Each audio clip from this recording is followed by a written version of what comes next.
On this episode of the Esports Meta. As soon as I got destroyed by that, my day went downhill. These are the best of the best in the world, and a lot of these teams are Overwatch League pros. They should put Japanese Spider-Man in the game for sure. It's about the options that the character has in the game.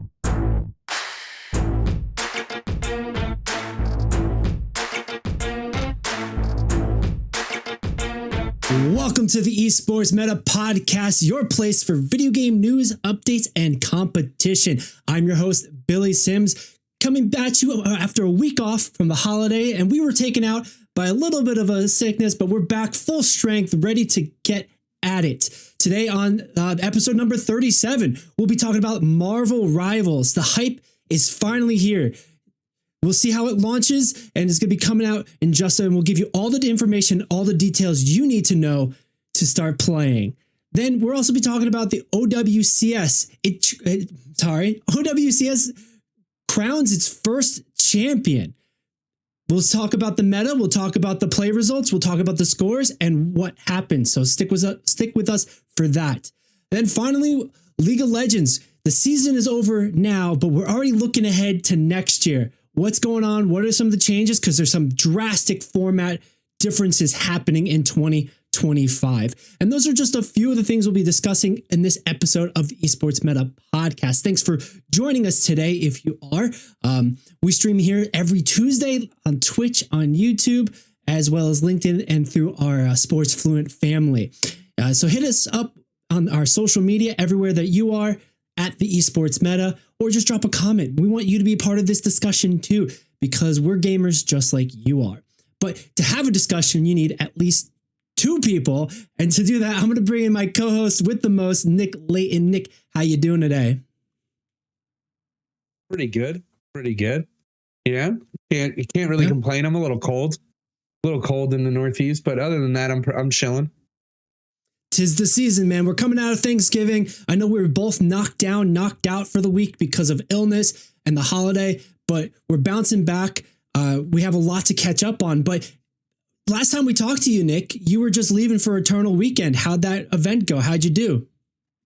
I think I ended up in like the top 35% of like the 1,200 person event, but like not great overall. But I mean, that's like the meta that was going on right now anyway. Like the meta that was going on is a little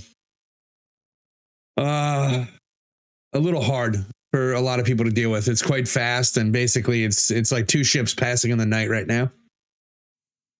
Yeah, we were discussing that before you were going to the event, how sometimes the meta doesn't line up. Sometimes you need a lot of luck, sit down luck, deck luck, card luck as well.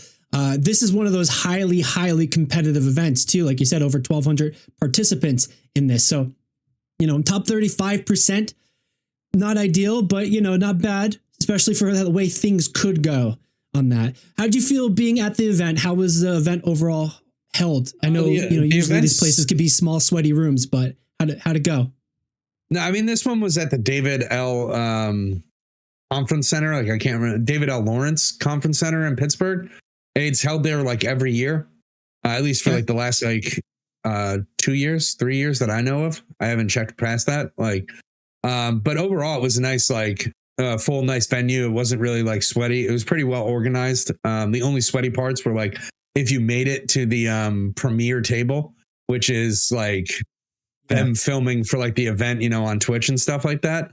And one of the best players went 2-2 and then dropped. He was like, I'm basically out of the game. I only continued to play after getting destroyed by Workshops by Mystic Forge. Basically, this one deck is, as soon as I got destroyed by that, my day went downhill.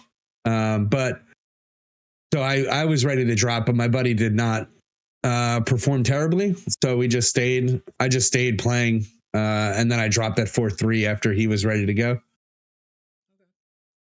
Not a bad showing, going positive on that, but definitely not the ideal goal for what you're doing. But glad to hear the event went well for you. You still stuck it out. You had some fun, and that it was a solid event, because we both know how sometimes these competitions can just be a VFW hall in somebody's basement kind of like mood or vibe. So to see that like level of organization and structure and like just notoriety is great to see in competition like this. Yeah, I mean, it's a huge one, you know. It's the biggest legacy tournament of the year. It's, I mean, probably I'm not sure about vintage, but vintage is pretty huge. They're like $10,000 to $20,000 like prize pools, like just overall. Like a lot of the stuff like that includes like cards and stuff like that. There's some like events where they give you like 4 dual lands of like underground seas. Those things are like those are disgusting price. They're like $1,600, like $2,400 to buy everything and like damaged. So they give you some good quality like cards and some of the vintage tournaments, stuff like that.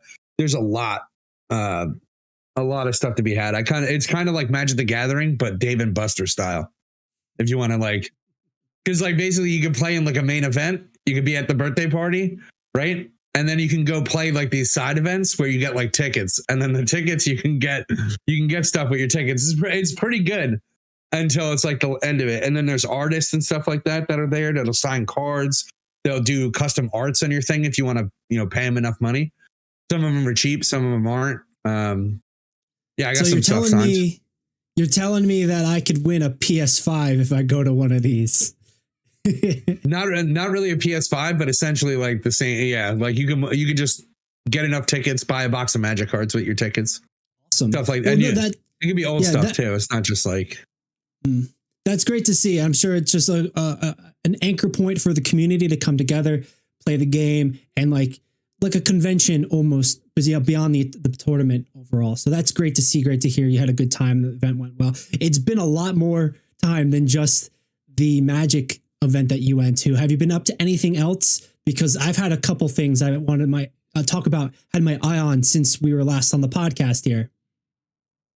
Mostly it's been League and Magic the Gathering. Like Magic's been, you know, at the forefront for me. Like I have bannings that are coming up on the 16th. I have to make a new deck, play a different deck, because the one that I played, I wasn't going to play ever again, except for this event. So, you know, it's pretty much just League. So, well, like this is the first time I played the deck. So like going positive is hysterical. There's people who went like 0-3 and dropped. So like, yeah, I went positive with a deck I literally sat down round 1 for my first game with the deck. So like, I'm fine. I don't care. It did not matter to me all that much at that point. Do you feel like your performance was executed, like it was piloted correctly, or was it just like the draw that was kind of like stunk, so you couldn't like get ahead, or like you said, you talked about the meta earlier. Was it the meta that kind of like led that, where you just you read the meta differently than other people, and you were kind of on this middle curve of it? Like, what do you think was the reasoning for your result? My deck is pretty well placed in the meta, right? It's probably like the number 2 deck played right now. It's like Moon Stompy. That deck is extremely powerful and explosive. But there are things like Mystic Forge, and I think there's some other decks that basically once they out tempo you, your deck is just trash. Like this, like essentially, like I think I would go on record saying that like Moon Stompy would suck wee-wees if it did not have Goblin Bombardment. I can never remember their name. They're stupid Grenaders. They're like a 3 mana. Everything in this deck is 3 mana or 4 mana. And basically you're trying to do it on like turn 1, turn 2. Your big thing is that you turn everybody's lands into mountains, just to preface that. If you don't do that, like if you do it on turn 1 and you were on the play, you probably won the game. I had a couple people just scoop like, damn, that sucks. And then they, you know, complained, lost a die roll. Like, get fucked, dude. But like lost the die roll shit is like, yeah, you should know people are playing this deck. It's the number 2 deck in the thing. Don't be too greedy with your mana base on your opening hand. That's the lesson there. But there's other decks like Mystic Forge, Dimir Tempo, that kind of just like, if your hand isn't like as explosive as it needs to be, you're definitely not winning the game against Mystic Forge. Like for 100%. That matchup is fucking unwinnable for a lot of decks out in the meta right now. This deck is dumb powerful, and and it would be played more basically if there wasn't like a $400 card in there that nobody fucking plays except for this deck. Like you have to commit to this deck. Like you don't want to do that. I get what you're saying, where the tempo of the meta is very fast paced, and that like, and then bring it to personally, like, you know, the tempo was just kind of outpacing your deck and ability to pilot that deck. It was just, yeah. Those are the bricks. Sometimes it's just how it goes. We'll see if it makes any changes on the bans updates coming up in the middle of December, another 2 weeks, I think, roughly. But yeah, we'll see how that stuff goes. But from one card game to the other, I wanted to bring up, because it's been a couple weeks since we've been here talking about stuff. I've been taking a look at Pokemon Pocket a bit more, and we've seen a drastic meta shift there in tournament play. When we were talking about this last time, Pikachu is the number one deck. Pikachu EX, maybe a little bit of Raichu for the mirror match, just kind of drop bombs and counter punch big. We're seeing the play rate of Pikachu EX at Pokemon Pocket at the tournaments drop a good amount, 5-10%. And the win rate also drop a little bit. People are starting to figure out how to outpace that quick deck with some counters, some big beefy for your slower strategy, and for some quicker damage to just disrupt them and get to basics. I wanted to tell you that and talk to you about that just briefly, because it was very interesting. We're seeing a surgence of Charizard decks, but it's Charizard, Arcanine EX.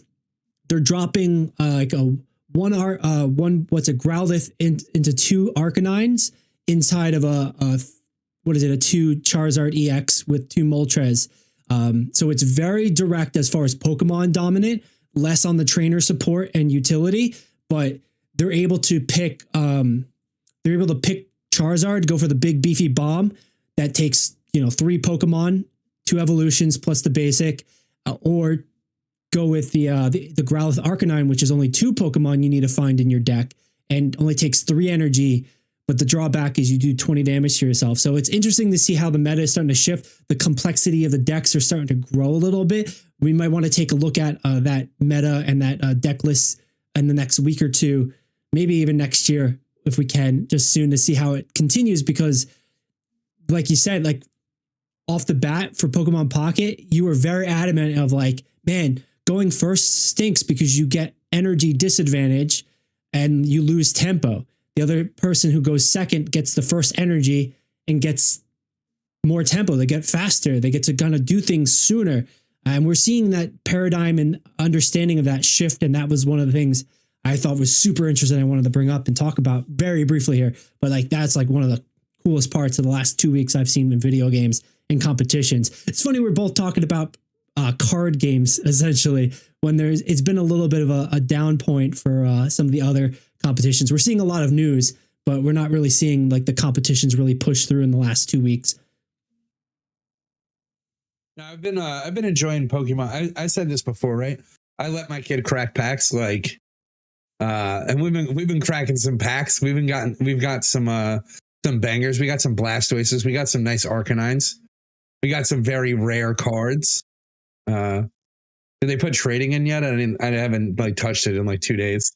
They have announced it that it's coming, but I think it's coming mid-December. So it should be pretty soon. And speaking of Blastoise EX, this past weekend, we saw, I think maybe at least one person pilot a Blastoise Starmie deck with a positive record. I think they went 8-2, which isn't bad at all, especially against Pikachu, which they're weak to.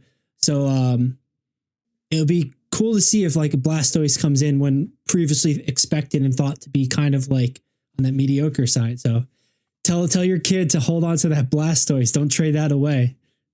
No, he doesn't do the trading. I let him spend all the resources, cracking packs. That's it. Yeah. Well, that's just the beginning of the conversation today. Nick, thanks for joining me. We're going to get started on some of our main topics in just a second, but thanks for watching. If you're out there watching us, let us know if you are. Hit like, subscribe, drop a emoji in the comments into the chat here. We'd love to know you're there, you're watching, if you want to contribute to the conversation. Have you played Pocket? Have you touched on Magic the Gathering's current meta? Let us know, and we'll gladly chat with you. Glad you're here. Thanks for watching, and let's get started, because we're going to start off this episode with OWCS, but a little bit after talking about the first winner, first champion of the Overwatch Championship Series. We'll be talking about Marvel Rivals and the release coming up in 2 days as of filming this, December 6th, I believe, or I think so. 5th or 6th, I believe it is. So not too far off. We'll bring you all the information that we know, everything you need to know about downloading and playing the game, as well as some information about the newest characters they've just announced leading up to the big hype release. Then we're going to be wrapping everything up with League of Legends, what we're expecting in the format changes, some big game changes in the new season for 2025. Nick, our expert's going to break down his thoughts on it as well. We're running down a little of the details that were delivered to us by the devs. So stick around with us for that. We've got a lot more coming, but let's get into our first topic today.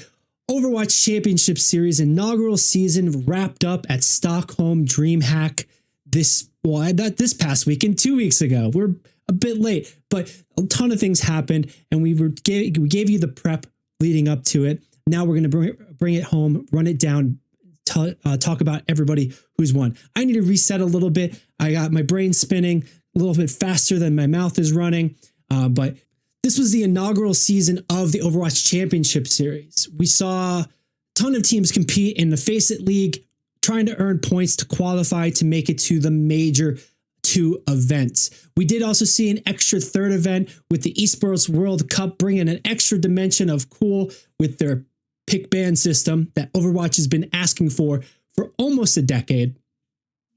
But beyond that, the teams got set in stone with the different stages across 3 different regions and brought it all home for the finals here at DreamHack Stockholm. This final format was a double elimination bracket, pretty straightforward, what you'd see even with like a March Madness kind of bracket, except if you lose once, you go to the losers bracket. If you lose again, you're out for good, right? First two, best of 3. Let me say that again. Your first loss was a best of 3. First to 2 wins gets to move on. Then after that, in the lower bracket and the grand finals, you go first to 3 in a best of 5 series. And then the grand finals was first to 4 in a best of 7 series. We saw a ton of competition across a ton of different maps with a lot of coverage, but we're going to roll right into our winners here. Team Falcons ended up taking home the grand prize after struggling through the year as being second best throughout the APAC region for most of the year, making a strong surge in the last couple months in stage 4. They solidify and defeat their rivals, Crazy Raccoons, in the final in a fairly dominant fashion, proving that they had the stranglehold on this meta all along. Crazy Raccoons took second place. It was a little bit of a lackluster showing for them. They are super duper strong against every team, but they just couldn't demonstrate the understanding of the meta as much as Team Falcons did there at the end. Right. Toronto Defiant, our North American representatives, taking third place, and Energy Shock and a little bit of an uprising here, going with fourth place. This was a team that was relatively off the map, completely non-existent about 6 months ago in June, July. They had all the pieces in places in different places, and then they were able to bring it together in stage 3, stage 4 of the North America qualifiers, putting up an excellent show here. But Nick, you might notice currently in this ratings that the first EU team, EMEA team, doesn't hit until 5th place. You might be surprised on that, you might not, but Twisted Minds took our 5th place, tied with Nightmare in 6th place, another North America team. North America seemed to surge ahead here at the end over EMEA, where ENT and Space Station Gaming had struggled a little bit as our 7th and 8th place finalists. Tournament MVP was Stalker off of Team Falcons. He put an amazing showing in the grand finals, but overall had a strong continual showing with his DPS play. You can see he had a total of 3 MVPs for the entire tournament, beating out Heesang of the Crazy Raccoons, who only had 2. And I say only like it was a bad performance. It was an excellent performance by both of them. We're also seeing Sugar Free get some MVPs on here with 2 as well. We also saw the awards for season, DPS, tank, and support role stars, all essentially here, being awarded to Kevster, Sugar Free, Lip, Proper, Junbin, Chorong, and Shu overall. So congratulations to those players on their MVPs. on their regional MVP roles, and just, and believe, and I hope that came with an extra prize pool. Nick, I've said a lot of different things about the rankings, about the MVPs, about the roles. Give me your thoughts here and tell me, why are you disappointed in EU? I'm never disappointed in EU. I could care less if they lose or win, to be honest. I think everybody should be disappointed because Korea is just dominating those awards, man. Like absolutely dominating those awards. What is that? It was like what, 7 out of 8, 6 out of 8. And like looking at it for the year, generally speaking, Asian region MVP lip off of Crazy Raccoons. Hit scan DPS MVP was also lip from Crazy Raccoons. Crazy Raccoons, Junbin, Chorong, Crazy Raccoons, Shu, Crazy Raccoons. Proper was the only non-Crazy Raccoons, but is still Team Falcons in the APAC region. So, yeah. It's pretty ridiculous considering how well Crazy Raccoons did for EWC. Like they won EWC, and like looking at awards, I'm sure if we looked at like stats, we would see that Crazy Raccoons performed really well overall. And it just makes you look like, how did they not take first? Yeah. It's a little bit of a drop the ball situation, but I believe it's also just a bit of the meta. Like you're saying with the Magic tournament you went to, that the meta was a little bit different and outpaced them, where they just couldn't make it click. It fit a little bit better into the Team Falcons. We'll go over some of those specifics when we get to the game point here. All right. So if you're ready to move into the tournament, let's just break down what happened. The one thing I do want to say is currently it's still TBD for the prize pool because we're waiting for the final results of the package sale, the prize bundle that viewers could purchase to contribute to this. I believe yesterday or today was the final day to purchase that bundle, and 25% of that bundle was going to the prize pool of this tournament. I still feel bad about that ratio. That ratio needs to be different, but I still excited to see and hope to see a significant number for these teams who played their hearts out this tournament, as well as the entire year. These guys have worked hard and pushed through this entire season. For what we've said, in our opinions, has been a lackluster prize support. So we'll see how that goes. We'll also see how that's going to change in the 2025 season. No prize announcements yet, but we're seeing format updates coming up shortly. And I'd love to see a team like Energy Shock or Twisted Minds, who were like on the brink of nothingness at points, fight back that hard to be rewarded for their effort and for the narrative that they're basically donating to Overwatch. Reward your players who are creating this. Reward the teams who are investing in this like that. It is really the lifeblood of your game. But enough of my grandstanding. Let's move into our tournament brackets and what we saw. We had 8 teams competing, 3 of which were from the North American region, 3 from EMEA, and 2 from Asia Pacific region. There you go, all top 8. You're pretty familiar with it if you're already interested in this. It was a pretty tough matchup for the beginning for Twisted Minds. They went up against Team Falcons and lost. Space Station Gaming went 0-2 against Nightmare, the North America counterpart, which was kind of an upset shock, to be honest, because this was a brawl meta. And Space Station Gaming is the champions at that Rhine brawl. This was not a Rhine brawl, though, and we saw how that kind of like hindered Space Station. Crazy Raccoons took it 2-0 over Energy Shock. An expected outcome, but makes the narrative of Energy Shock taking 4th place all that much wilder and better because they were able to fight from a disadvantaged position to that 4th place spot. Then Toronto over Ents in a dominant 2-0 fashion. This was believed to be a bit closer, but didn't end up being. North America Toronto Defiant wanted to make some points that they were not going to turn around and be DreamHack Dallas again. Continuing in the upper bracket here, we have Team Falcons over Nightmare, another sort of game result you'd expect in a 3-0. And then Team Falcons beating Crazy Raccoon in the upper bracket finals 3-0. So just along this top bracket side, Nick, any sort of thoughts or input here of what you're seeing, or any sort of thing to add while I'm I'm chatting and taking a sip of water. I'll be like every single tournament that we look at, like I'm pretty sure I say this every time. I'm a little sick and tired of the rematch at the end. like basically there's like one day in between a rematch for some reason. I really would appreciate like the upper bracket. If you lost, you're just out. Like just get scrapped. Because like I would not want to see Team Falcons versus Crazy Raccoons again. Just like I say it in League too, like I don't want to see the same games twice. We talked about that a lot with League, especially in North America. Like, just seeing that kind of happen again and again, the same teams. You know, you'd almost expect a rivalry to form, bad blood to happen.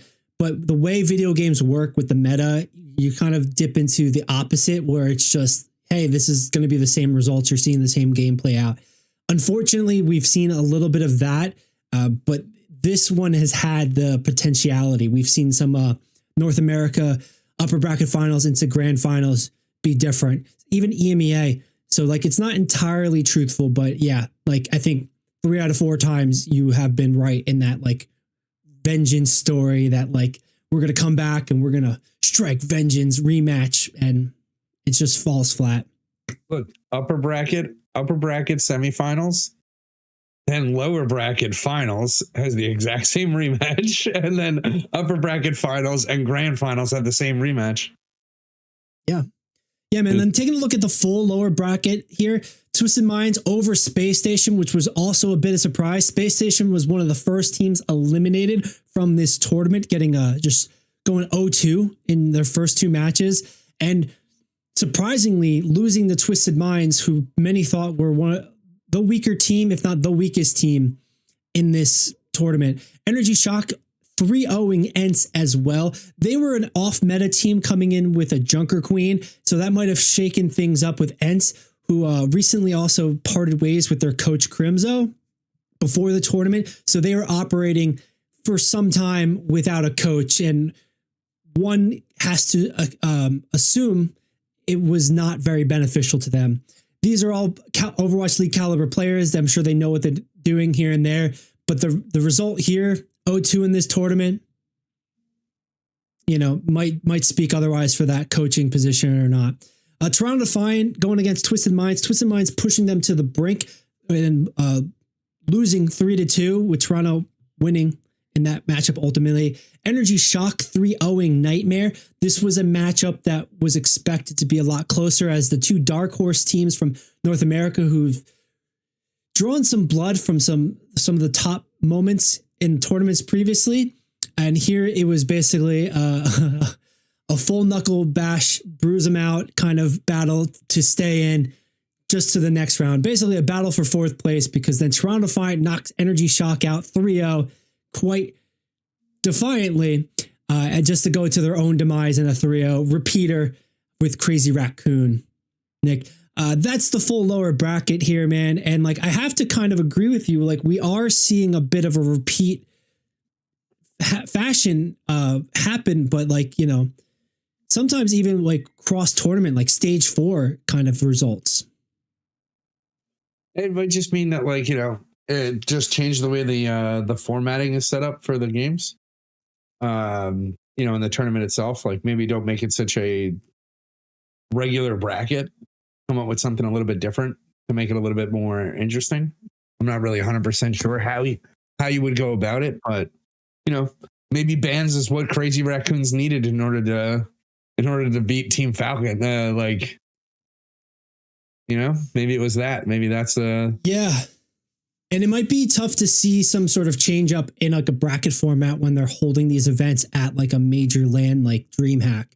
You almost want like more of a seasonal model where they do round robin or something. That like, that's the first thing that comes to mind. But I agree, like pick ban might be one of the best changes to occur, especially after the way it performed in EWC Sports World Championship last year, because it's largely about the meta. And these teams, it really seemed that Team Falcons, you know, they lost 2 maps in the entire tournament.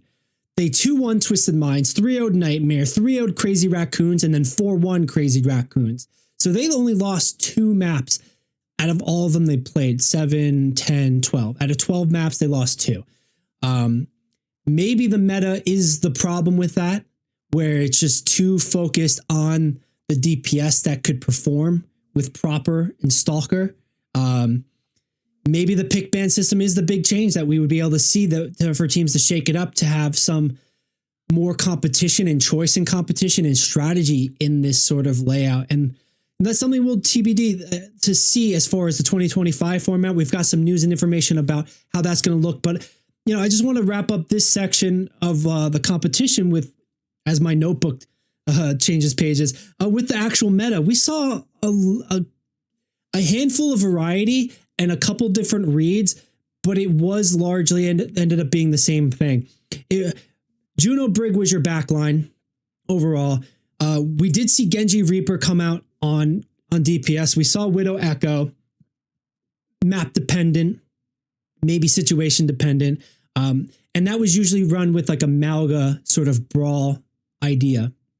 Not for the faint of heart, not for something that was generally everybody can play in your rank ladder as well. We also saw Orisa trying to counter the Malga a little bit with that same sort of DPS support backline. Juno Brig seems to be it and the anchor point for this. We did see like an Ana Brig with a Winston or Diva dive, and that at times was team dependent as well as map dependent. Ilios was one. I saw a few Diva, but Diva seemed to be the wrong choice there. And Winston generally was winning out, even for teams that were not as comfortable on that. Sigma got some play as well. So like there was diversity in the comps that were played, but it did seem like Team Falcons piloting like a Malga was just like on top of that meta overall, Nick. I know there's a little bit of details, and like you're not crazy fond of like a Malga or like a Roadhog even. We were talking about the new tank and how that potentiality for stuff. When you see like metas like this sort of anchor, do you see the variety that Overwatch needs like that for the thing, or is it just like dev choice, luck roulette of like who they want to power up when? I think like the meta for the most part, when it comes to Blizzard in general, is always like kind of pushed. Like they really don't. There's not much like we'll say innovation. Like there is innovation from players, but the thing is that usually players innovate in unintended ways. Absolutely. Right? And like, and then it's just, well, guess what? We're just going to nerf this and get rid of that. We don't like how you're doing this. We don't like how you're doing that. So usually I feel that Blizzard probably pushes like the things that they want to do, like how they see how everybody's playing now. So they want to switch up the gameplay and make it a different, buff a different tank to try to make it more of a dive meta. They buff Winston or Diva or something like that. Right. And then they don't want it to be a dive meta. They nerf them, put somebody else out because people are sick and tired of a dive meta. That tends to be where I feel like Overwatch needs to like really work on like that competitive aspect right there is, not pushing which champions they want to have or don't have. That's super fair. And I wonder what kind of data they might be looking at, because of course they've got a ton of information from the rank ladder, but the rank ladder isn't Team Falcons. It's not Crazy Raccoons. It's not even like any of the NA or EMEA teams, right? These are the best of the best in the world. And a lot of these teams are Overwatch League pros. So they've been playing for 8-9 years. They've seen the in and out, the push and the pull, etc. But like, again, competitive players, they're going to keep what they think works somewhat secret, somewhat close to their chest for their read, especially if it favors them. So like, they're not going to sit there and tell Blizzard, hey, this is how this is rolling out, until after they win with it, right? So like Blizzard's data might not even be applicable to these high level competitions. It might just be reading what the average level is. And like, that's a tough one because like, okay, you've got 8 teams with 5 players on the team each, let's say roughly. So you got 40 people then deciding the meta for like the entire game.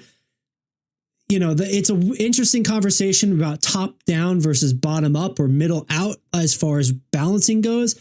But I do see and kind of tend to agree with you that maybe the Blizzard strategy at least historically, and that they might be still coming out of is that where it's like, hey, yeah, there's been a lot of dive recently, so let's kind of shift it up. Or we're seeing Zarya not get played as much, so what can we do to kind of like get her kind of jazzed up in the players' minds, or make her a little bit strong mentality.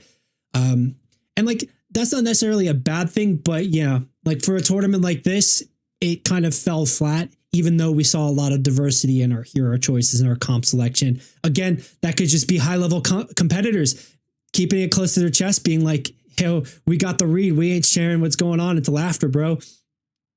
I mean, yeah, no, right? Like, where are they going to practice? Like, it's not like you can really hide some like tech too much, right? Like, you can practice some stuff, but like your overall like team tech, you're going to have to perform it like in game somehow, you know?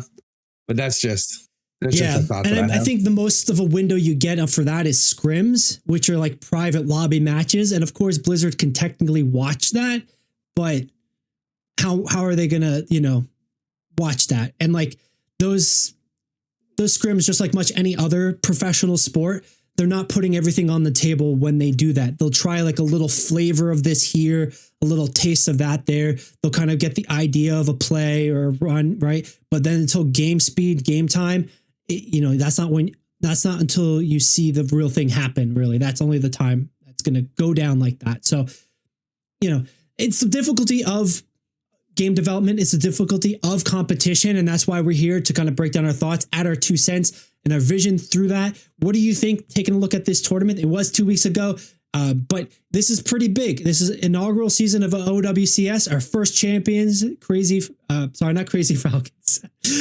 Team Falcons, congratulations, taking out first place. We'll see what those prize pools are looking like, and we'll see what the future holds in just a second. But currently, Nick, our predictions about the newest tank were also kind of on. Hey, Billy here. Wanted to take a quick minute to let you know a few things. If you're enjoying the content so far, please consider liking and subscribing. It's free for you and it really helps us out. You can find the Esports Meta live every week on Twitch and YouTube. It's where we film the podcast, play games, hang out, and chat. If social media is more your vibe, check us out on Instagram, TikTok, Twitter, Threads, or Blue Sky. This is a video game community that's excited to talk about esports, so jump on in the conversation. Of course, you can find more content like this on YouTube. Just hit subscribe right here or here. Either way, we appreciate you being here, so thanks for watching. Let's get back to the show.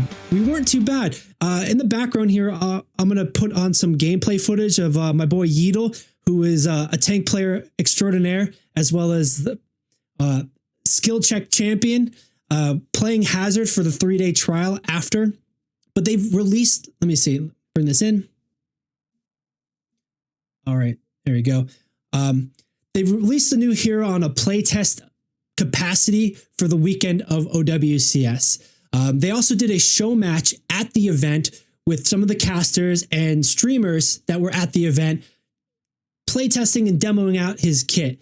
Overall, it seemed to be well received as a new tank with a high skill cap, skill ceiling potential, but there was some potentiality of frustration being expressed by players. And, you know, Nick, we're seeing footage of Yeatle playing the newest tank firsthand here.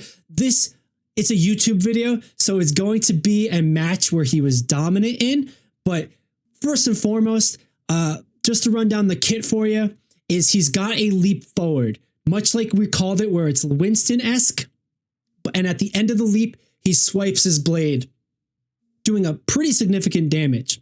Right here is the ult. Shoots a bunch of spikes out of his back and then lays it down on the ground to root them, much like a Junkrat trap would, and also does a fairly significant amount of damage. His primary fire is a shotgun that shoots like a rectangle spread here. And then his last 2 abilities is he can shoot a spike wall. That's what we just saw there. That will boop and damage enemies briefly and allows him to also climb up on. And then he can also hold a power block that I believe reduces damage for about 80-90% damage while channeling it. And then will also auto target spike shootout on his back, anybody within a cone range. So in just that scope of things, Nick, I've said a lot. I can clarify again, but like how do you feel we did with the predictions, and how do you feel about this character and how they look currently? Yeah, these devs are cooked. Like what? So we didn't do like too bad, right? He's got like this little Maywall and shit like this. Like, what's the disadvantage that this guy? Like, I get he doesn't have like a shield, right? Like he's just got armor. Like what does that one move do again? Like it looked like he put out a triangle in front of him, the cone. Yeah, right there. Okay, so that one he's blocking. It reduces damage, and then while he's blocking, it will like shoot spikes, and like the damage he climbs.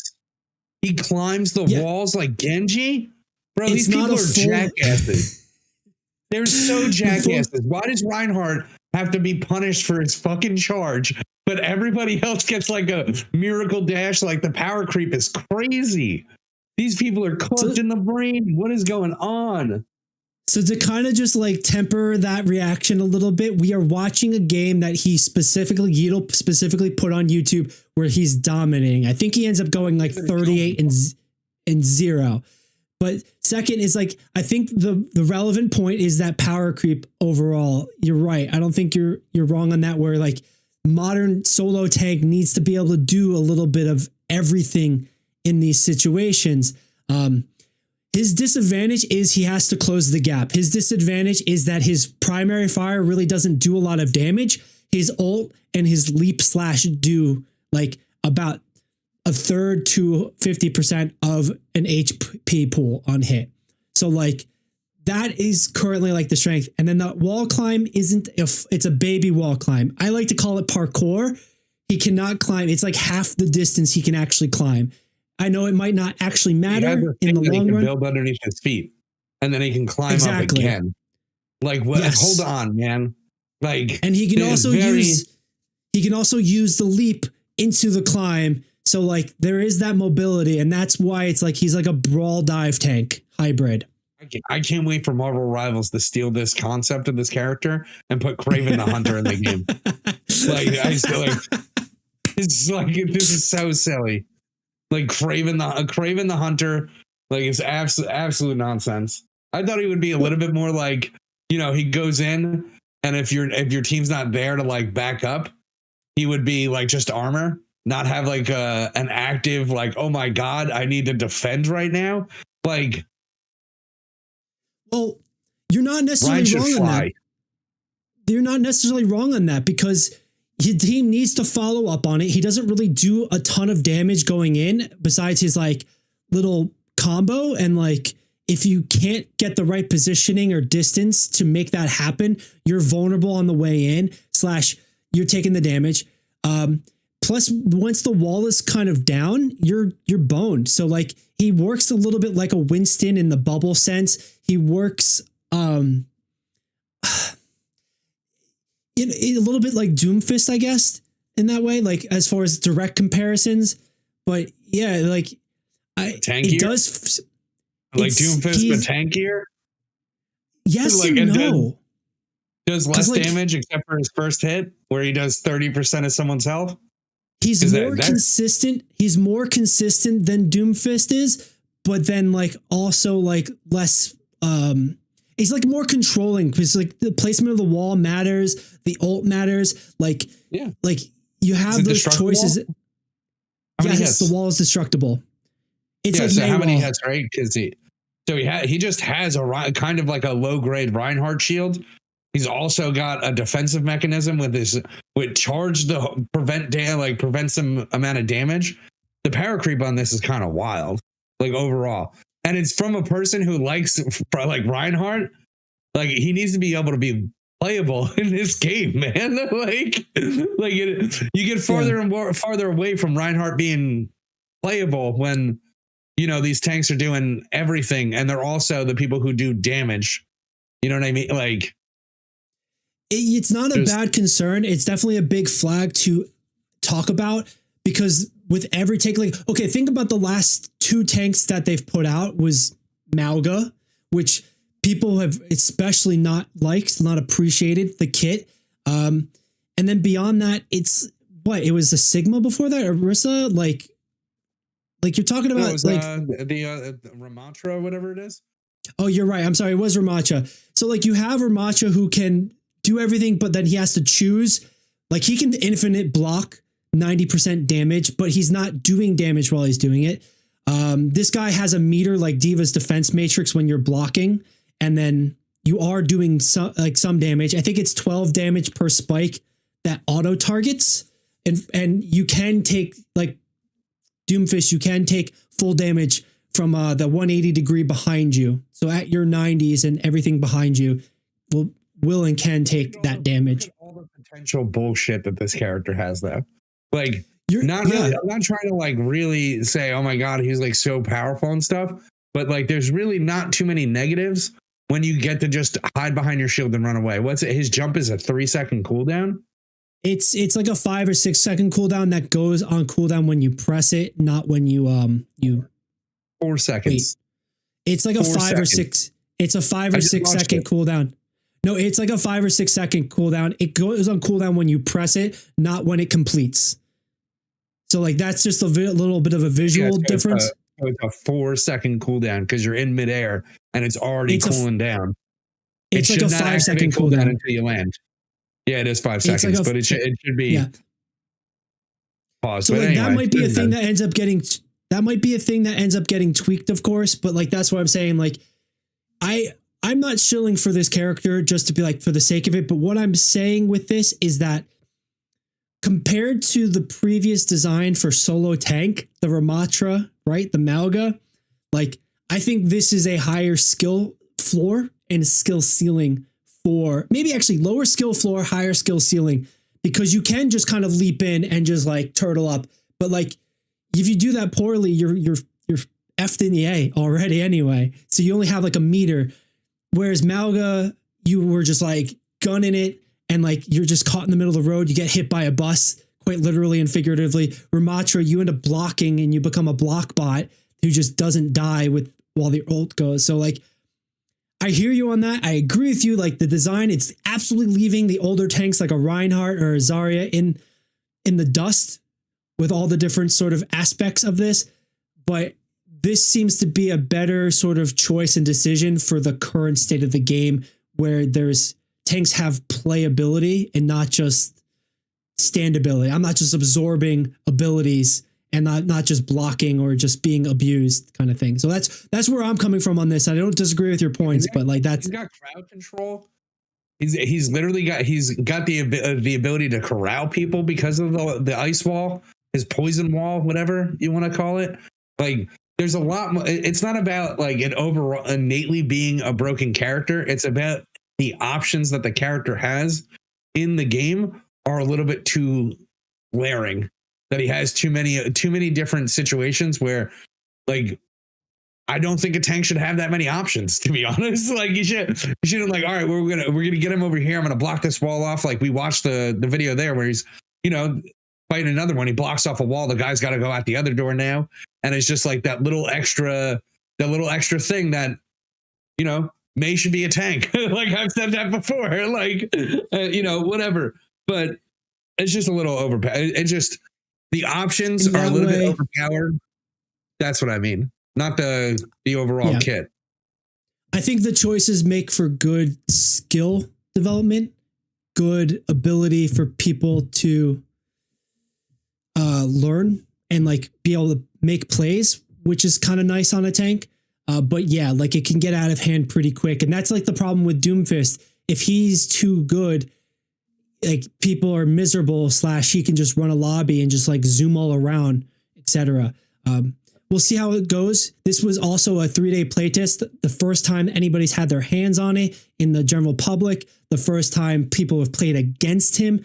We'll see how it fully goes in the next season. I believe season 14, unless that's 15. I can't remember where we're at it. But yeah, we'll see that kind of happen coming up soon within the next couple weeks when people get their hands on it full time and how he plays. And if he's not just a detriment as people learn his kit, etc. But finally, with Overwatch Championship Series, we want to look to the future a bit further and take a look at the update for next season. They announced a new season, Nick. It's coming back. So they believed in it enough to announce 2025 update and the different format changes. They're going to be introducing a team partner program. So they're going to have certain teams have skins in the shop. I'd expect the top performing teams, Toronto Defiant, Team Falcons, Crazy Raccoons, Space Station, etc. Like those top teams that you kind of always persistently see will probably end up getting a revenue share of a skin designed in the shop that people can buy in game, etc. That was nice to see. We're going to be seeing the season start in January, so we don't have to wait too long for March, April when we normally would see stuff. And this big difference in the 2025 season is that instead of having 2 major LAN events, they're going to be bumping it up to 3. The format down here, there we go. I think they're unifying this across all 3 regions as well, whereas North America and EMEA played in the same sort of format style. APAC played in a different format. This go around this year coming up, they're going to have an open qualifier for anybody on the Face It League. So you and I, Nick, we can get really good at have Broken Tank Hazard and start playing our hearts out and qualify to get into stage 1 for the OWCS in January 2025. From there, they're going to be playing some regular season games against each other, and that's going to bring you into the playoffs where there's going to be the live event, much like we've seen with the 2 different DreamHack ones. That's going to be rinsed and repeated 3 separate times, but the big difference here, you might notice if I can bring this up on a different tab. Okay, I can, but you're not going to see it down there. There we go. On the bottom of stage 1 there, promotion and relegation. They're adding a new aspect. They're kind of finalizing this into a actual league, it seems like, but not being a franchise league. Long story short on this is after the regular season, the bottom 2 teams of the regular season are kicked out. They're dropped. And the top 2 points of the qualifiers of the Face It League, open division essentially for anybody, are going to be put into the OWCS to play in the regular season. And that's going to happen. Well, promotion and regulation are going to happen twice in the season after the initial qualifiers. I think this is a great change, a great expectation. More events, longer sort of seasonal play with like confined structure, and then that threat of relegation. So even if, like we saw in North America where like you're dominating and then like, man, you're doing bad, you just disappear into obscurity. You're always kind of in threat to perform. You need to be middle of the pack or better. Otherwise, somebody's going to take your spot. Nick, before I move into some of the other key points of this, what's your thoughts here? Like promotions are great. Like they're cool for like the viewer, but like for orgs, it's pretty bad. Like in general, like for organizations who like don't, are weary about spending money on talent in general. And they're just like, oh man, we're like 7th. Like next year, I'm not spending any money on this team. Like we about to get relegated, boys. Like, or so you kind of see the opposite. Like the Premier League famously just throws a ton of money at players, even if there is bad performances. Can't remember the team, but they spent the most money ever spent on a sports franchise roster, and then like came into like last, like something like that. You kind of see like where they, you're fighting to live another day in that mentality. The asterisks and the red flag that I see in those 2 scenarios, the one that I mentioned and the one that you mentioned, where teams just decide not to spend money or teams just throw too much money at stuff, is that where's the money coming from? Is this system, is this game going to be lucrative enough for the organization to actually compete in it, for them to field the team, to win the money, etc.? Or are they just going to pick up and sponsor some random team that happens to be doing well, and then next year, oh, that team's bad, revoke sponsorship, and then put somebody else in their place? Like the money needs to be here from Overwatch, from Blizzard, to support these organizations in a competitive manner. So I think that's just more emphasis to that. I mean, that's always the case when it comes to Overwatch, right? Is Blizzard needs to share some of the cookies. Like in general, like don't eat 90% of the cookies and expect everybody else to deal with the crumbs. Like they really should be, doing a little bit better job at actually facilitating some of that revenue share from their shitty skins and their terrible behavior on that stuff. Blue Hanzo, yellow Mercy, like whatever. Like it's like absolutely some terrible skins that they put out for actual money. There's more than enough money to literally make this thing lucrative, make Overwatch more popular, get more people into it. But you know, keep doing you. It's the same thing I say about Magic. Like eventually you're gonna kill it. Like it doesn't matter how much people complain. Like eventually the game dies. Like Shadowrun was a cool game once. Absolutely, Shadowrun was a really cool game. Yeah, it was a pretty cool Overwatch game, to be honest. Like Team Fortress 2. And like, of course, we'll be talking about Marvel Rivals in a second. So like there is sort of an evolution of these games in development through the lifespan, etc. But you're right. Like, are they just squeezing blood from a stone here? Are they just running it into the ground? We've got some ideas for how it can change. We want to see some transparency. And like, I'm willing to give them the chance, at least because of some of the moves Blizzard has made. But granted, they're very skeptical chances because of their proven track history, even back as far as StarCraft and just like strangleholding that game across the world when they had it in the palm of their hands. Like, but let's just, wrap up the final details here in what to expect for OWCS 2025. They'll be kicking off in January, so not too far off, about a month and a half from recording this. They'll be broadcasting every regular season match. So we're not going to see the qualifiers per se, but we are going to see the 8 teams in every region compete on a regular basis. So that's kind of cool to see. Much more in line with what we'd expect from Overwatch League, maybe without the $20 million buy-in, etc. They're going to be making their program more consistent. Not sure what that means. And auto-qualifying teams, most teams for the next stage. So yeah, that's the promotion relegation that we're talking about. But the big takeaway here, I think, is the broadcasting, the promotion relegation aspect, and then the support. Hopefully this is all implying, and I'd love to see numbers come through, that Blizzard and Overwatch is going to put more money behind prize support, is going to put more support in like a dev aspect for the competitive competition of 2025. So these orgs are like, want to go all in on it, want to keep competing, want to create awesome narratives over time. And then also dev support in the skin aspect where they're not just getting ratioed 25%. And that's the thing I'm also waiting to see, is that 25% prize pool. Because if they come back and say, oh yeah, Team Falcons got $1 from the bundle that people bought, means Blizzard got $3 from that. So like, I want to see a better ratio, maybe 50-50, 60-40 even, would I think be fair. But if they make those steps, I think this is a brilliant aspect of it. Otherwise, I think it's just going to get strangled out by its own greed, unless it can. We're wrapping this point up, Nick, and we're about to move into the next big thing for Overwatch, which is Marvel Rivals. We'll talk about all that release, but your final thoughts here. Open up that wallet, Blizzard. Like, get more people interested, man. It's like really funny that they want to concentrate on their money-making schemes. And this is for Hasbro, this is for Blizzard, for everybody. It's literally to steal money from the people who are currently investing into your shitty game. And I'll call it like that Magic's included.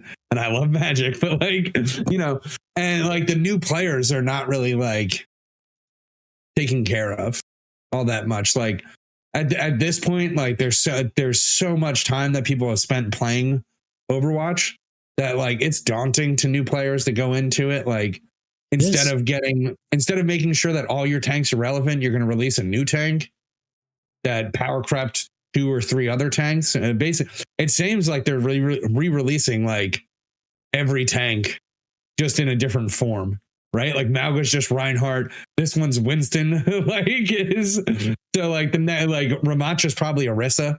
Like who knows? Like let's see what's his face is gonna be. Wrecking Ball. What's the next thing? A duck in a mech suit. Like Jetpack Cat is finally making Jetpack Cat's finally making their appearance. I don't know if I totally agree with you on that, but I see where you're coming from for it. That might be a topic for another time, especially when we talk about the older characters. And is it okay? How about you viewers? If you're sticking around watching it, thanks for joining us. Thanks for being a part of this just by being here. But what do you think? Do you think they should, change up a Reinhardt to then compete with the newest tanks? Or is it okay to maybe have a tank or a healer like Moira be low skill floor so that the average schmo can pick them up and only get played in like the bronze, silver, gold ranks, like the lower tiers of stuff? Is that okay? Or should we have everybody having some sort of viability at all times kind of mentality? What are your thoughts? Let us know at our social media at the Esports Meta, everywhere that you are, or chime in on chat, chime in our comments if you're watching later. We'd love to know what you think. All right. But for now, we got to move into our next topic because we've got a lot of show left.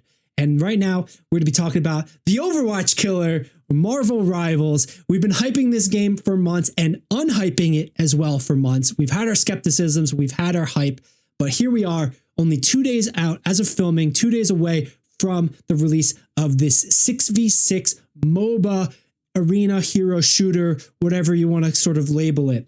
It is a fast-paced third-person shooter based on the Marvel cinematic unit, not cinematic unit, I guess it's the anime universe, but it's the Marvel universe bringing the heroes to life in a action form. And I think that's going to be the biggest selling point for the average player of this. Like I said, it's going to be 6 people versus 6 people in a objective-based map system game.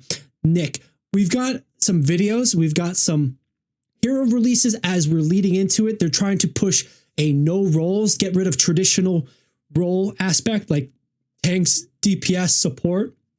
That's one of the newest claims from the lead dev designer.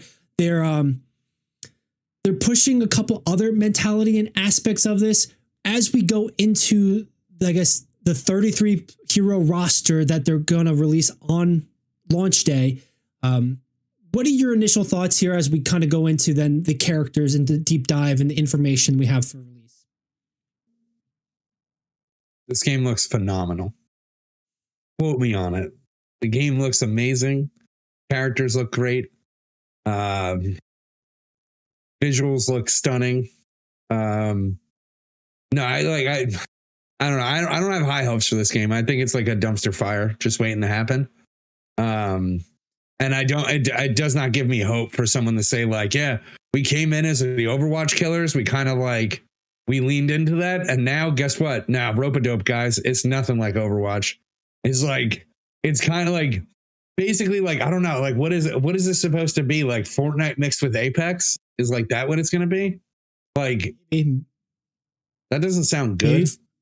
Maybe Fortnite mixed with like a Valorant Overwatch. I guess more Overwatch in that way. And like, to be fair, like it's the players who've been calling this the Overwatch killer. I know we haven't thought it's going to be. I think there's going to be some serious questions about the competitive nature of this game. Is this a game that's meant to be taken seriously, or is it supposed to be fun? That was a big problem with Overwatch when it launched. And it's unfortunate that this game will always have that comparison to Overwatch. We're almost a decade into Overwatch. Marvel Rivals is just kicking off. It's the players who are kind of giving it that moniker, and maybe the devs are trying to distance themselves from it, kind of saying, hey, this is supposed to be more of a fun game. Like they're just taking 2 action figures and just smacking them against each other. Shooter, do not call it a team-based hero shooter, right? Like if you're literally going to take marketing out of Blizzard's mouth and use it for your game that's not even out yet, like maybe don't try to separate yourself, from the game that you're kind of referencing off the jump, right? In your own script that your people wrote for you. So, I think that's fair as we go into this. Overall, I do feel like this is going to be a very fun game. I'm skeptical about how serious it can be taken and competitive, but players will find it and we'll see how that sort of sentiment goes. But on that point, we've got some videos with some information to watch along with you. So if you want to join us there, please do. Here is our first launch hype trailer revealing the 5 characters coming to the game on launch. I guess they're the most recent characters coming to the game on launch, but Make sure I'm not blowing your eardrums out, Nick, but here we go. Remember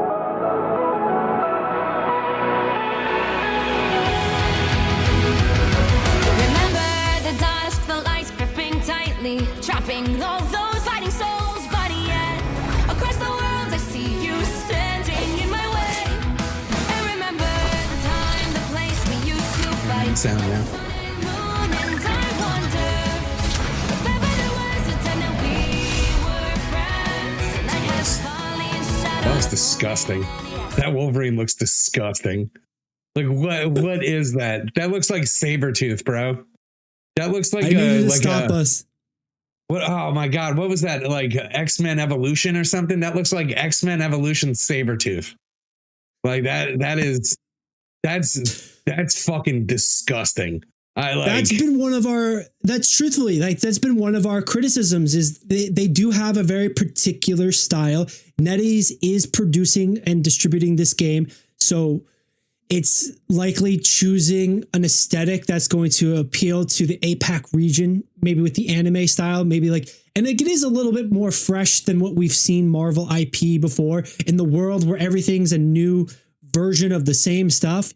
This is a way to make it look different, but I don't disagree with you, man. Like kind of scanning forward a little bit here. The some of the art styling here. Here's Wolverine. It's a interesting sort of version of him. It has a very Sabretooth feel to him. You're right. I don't disagree on that. Like, but is that enough to deter people or keep them playing, right? Like get them hyped. I mean, Marvel fans shouldn't be happy about this. Like the only people who look good are like Spider-Man and Venom for the most part. Like everybody else looking like really, really odd. And comic books are supposed to have some of like the most, striking characters, So just real quick too. The characters that they're announcing here is Psylocke, Moon Knight. That's what Iron Fist. That's Hawkeye, Black Widow, Cloak and Dagger, Squirrel Girl, which I'm surprised to see, and then Wolverine. Probably going to be like the last release tomorrow, the day before the game, to get people the most hype. But like looking at him as like he is the short king that he is supposed to be in the comics. But he has that triangle shape like every male character does. And then you have the midriff, like tiny hourglass figure female character. And like that's been a criticism we've had of this aesthetic the entire time as well. What's up with those wrists? Like this disgusting turkey arms. Like what is this? Like, I don't know. Like, how are they all gonna play too? Because are they all like, is Squirrel Girl just gonna be shooting guns too? Like, take a look at Squirrel Girl's kit in just a bit. They have released the hero kit for that. The only one we have not seen yet, which we'll probably see tomorrow, is the Wolverine's kit, which we can kind of assume it's going to be a backline thing. He's probably going to have wall climb, like, claws in the wall climb kind of aspect. And then he's going to Berserker Rage, perhaps like a leap and Berserker Rage, right? We can assume those things are going to happen, but we do see the kits for the other people in just a second. So on that note, man, I'm going to keep playing the video. You ready to rock? Yeah, keep going.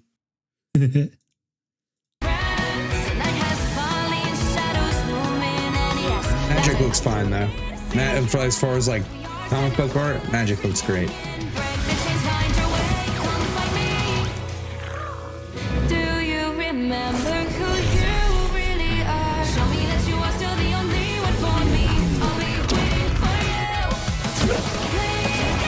Moving your fries, raising up with this and smashing through time walls before the rifts went again.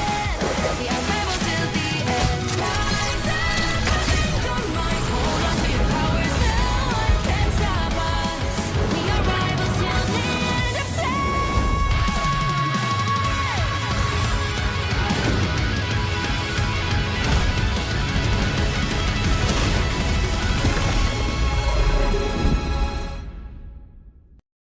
Right. So there you go. The trailer finishes off with the Hulk throwing our anime Wolverine at the end here. Let me find it just to kind of spotlight it again. There's Iron Fist and Luna Snow And then here we go. Hulk grabs. I hope this is actually real. Otherwise, I'm going to be pretty mad. You see the red around him. I'm assuming is more of like a berserker rage aspect for the hero. And the last thing I do want to spotlight what we saw is Squirrel Girl here with Jeff the Land Shark. Squirrel Girl might be the only one who does not fit the same avatar model or framework as all the others. Because if you take a look at the framework for Squirrel Girl, she isn't the midriff sort of like tiny thing. She almost fits in line with like the Punisher, perhaps, where it's kind of like a bulkier body. So like props to that.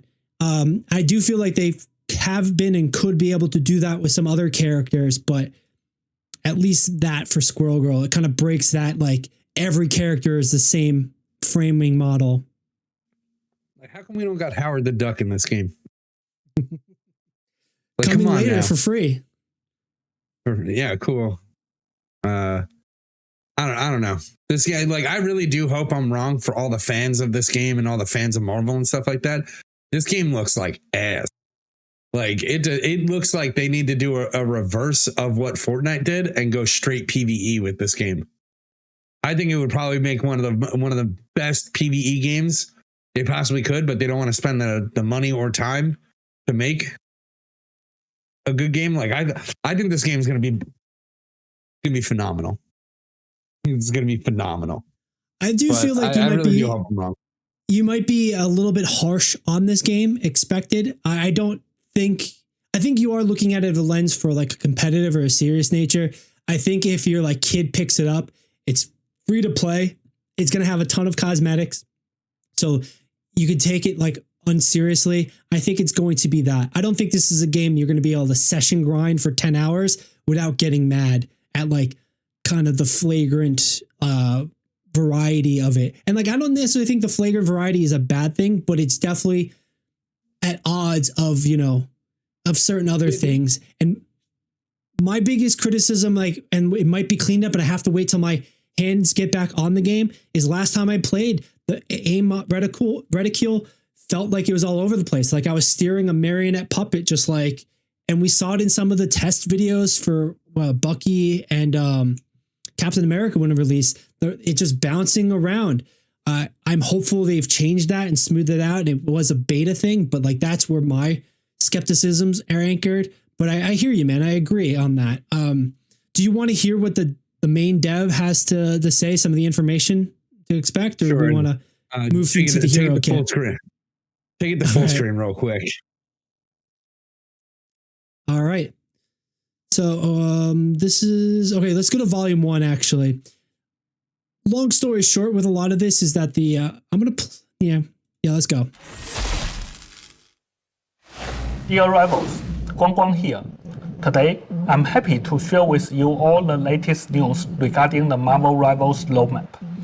Firstly, my biggest thanks to the Marvel Rivals community for sticking with us and keeping the excitement alive. We are in the home stretch now. Since the closed beta test, we've been working around the clock to fine-tune the game for launch.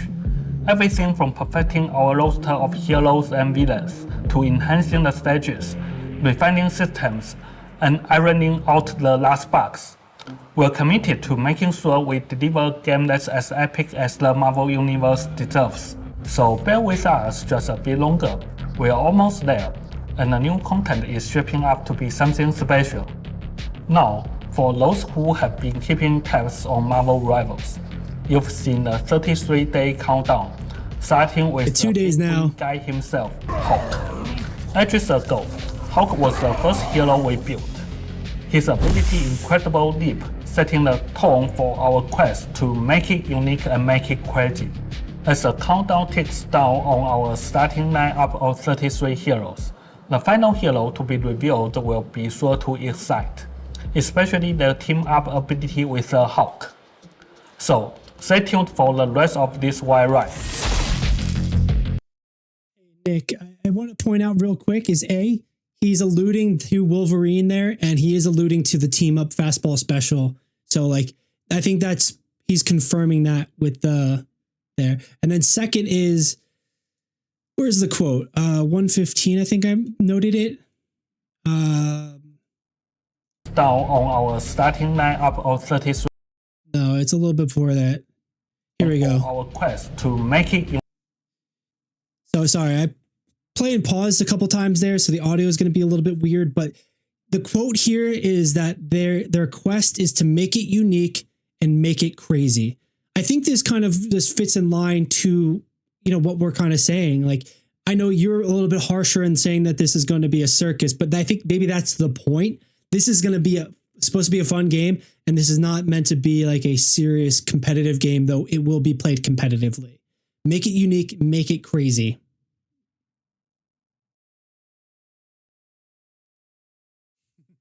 Just a head shrug. I don't know, like that's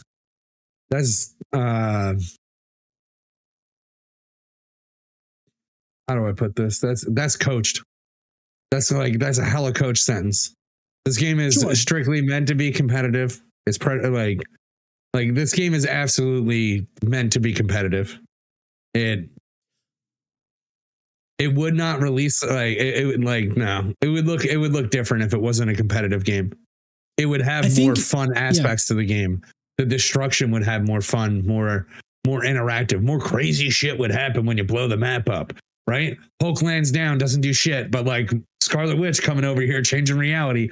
Like there'd be a lot more of that, of that stuff. Like what they're trying to do is rein the crazy so that people who play it competitively don't bitch and moan and get all of the grease because they're going to be too squeaky. Like that's really what they're trying to do, is like preemptively go like, well, don't take it too seriously, guys. Like they're trying to hedge all the people who are going to complain about how unbalanced the game is, like on release, is what it feels like. Yeah, I think that might be a little bit of a fair sort of aspect, because the heart of this game loop is me versus you, like my team versus your team, and that inherently is competition.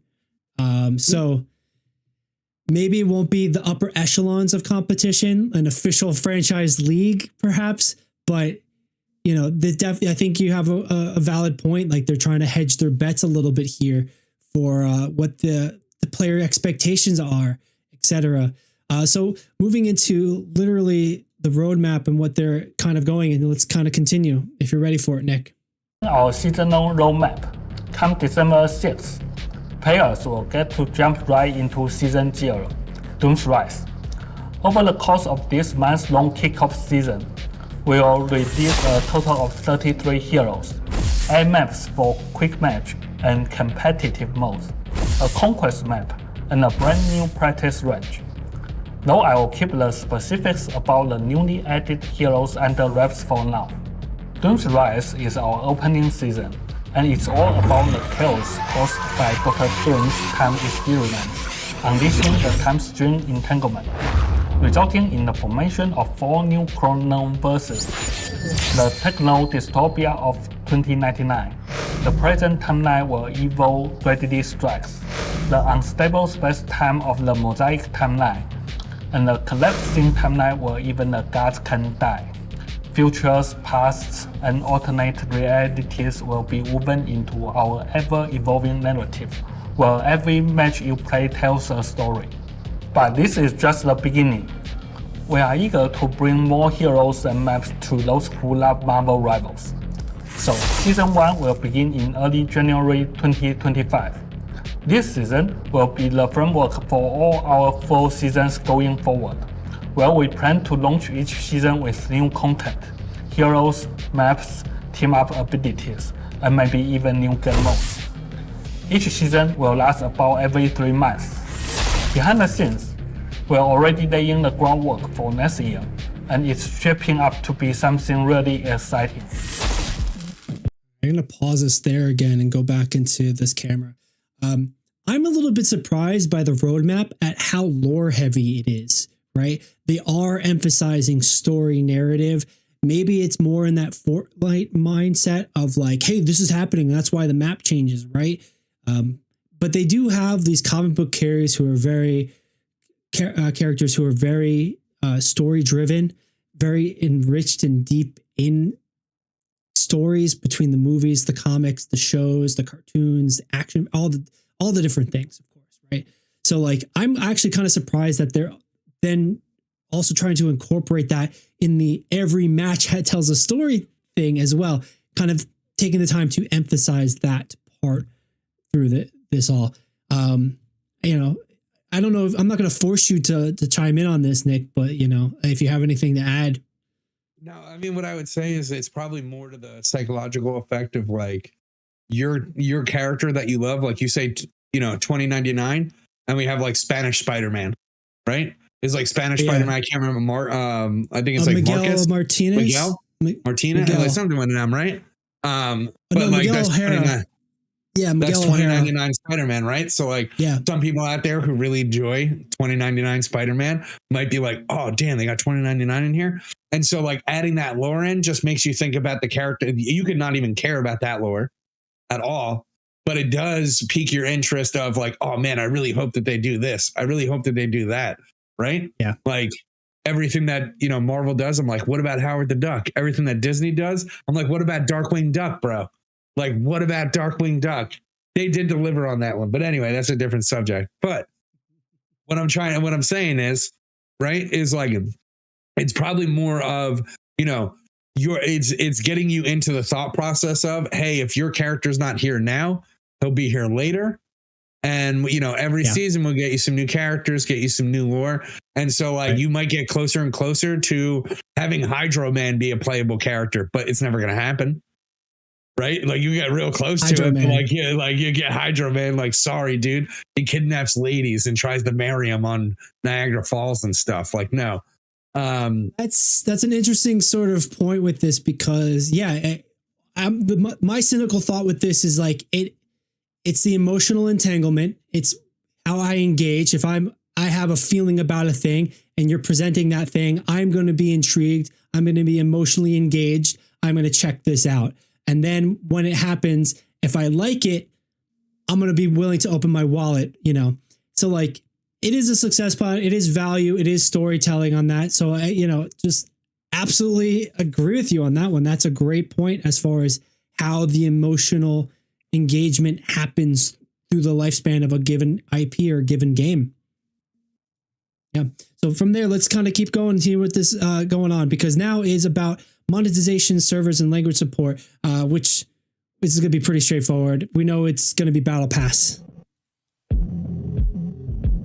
We know the topic that's been the subject of discussion among the community has been monetization. Above all, we want to remind the players that we are never going to charge for power, and there will be no pay-to-win schemes.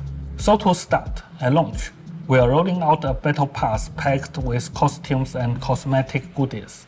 Since Season 0 only lasts about a month, the Season 0 Pass has half the content of a full seasonal Battle Pass and is priced accordingly. The store will be regularly updated, packed with costumes from classic comic looks, MCU-inspired designs, costumes that directly reflect the unique story of our game, and much more.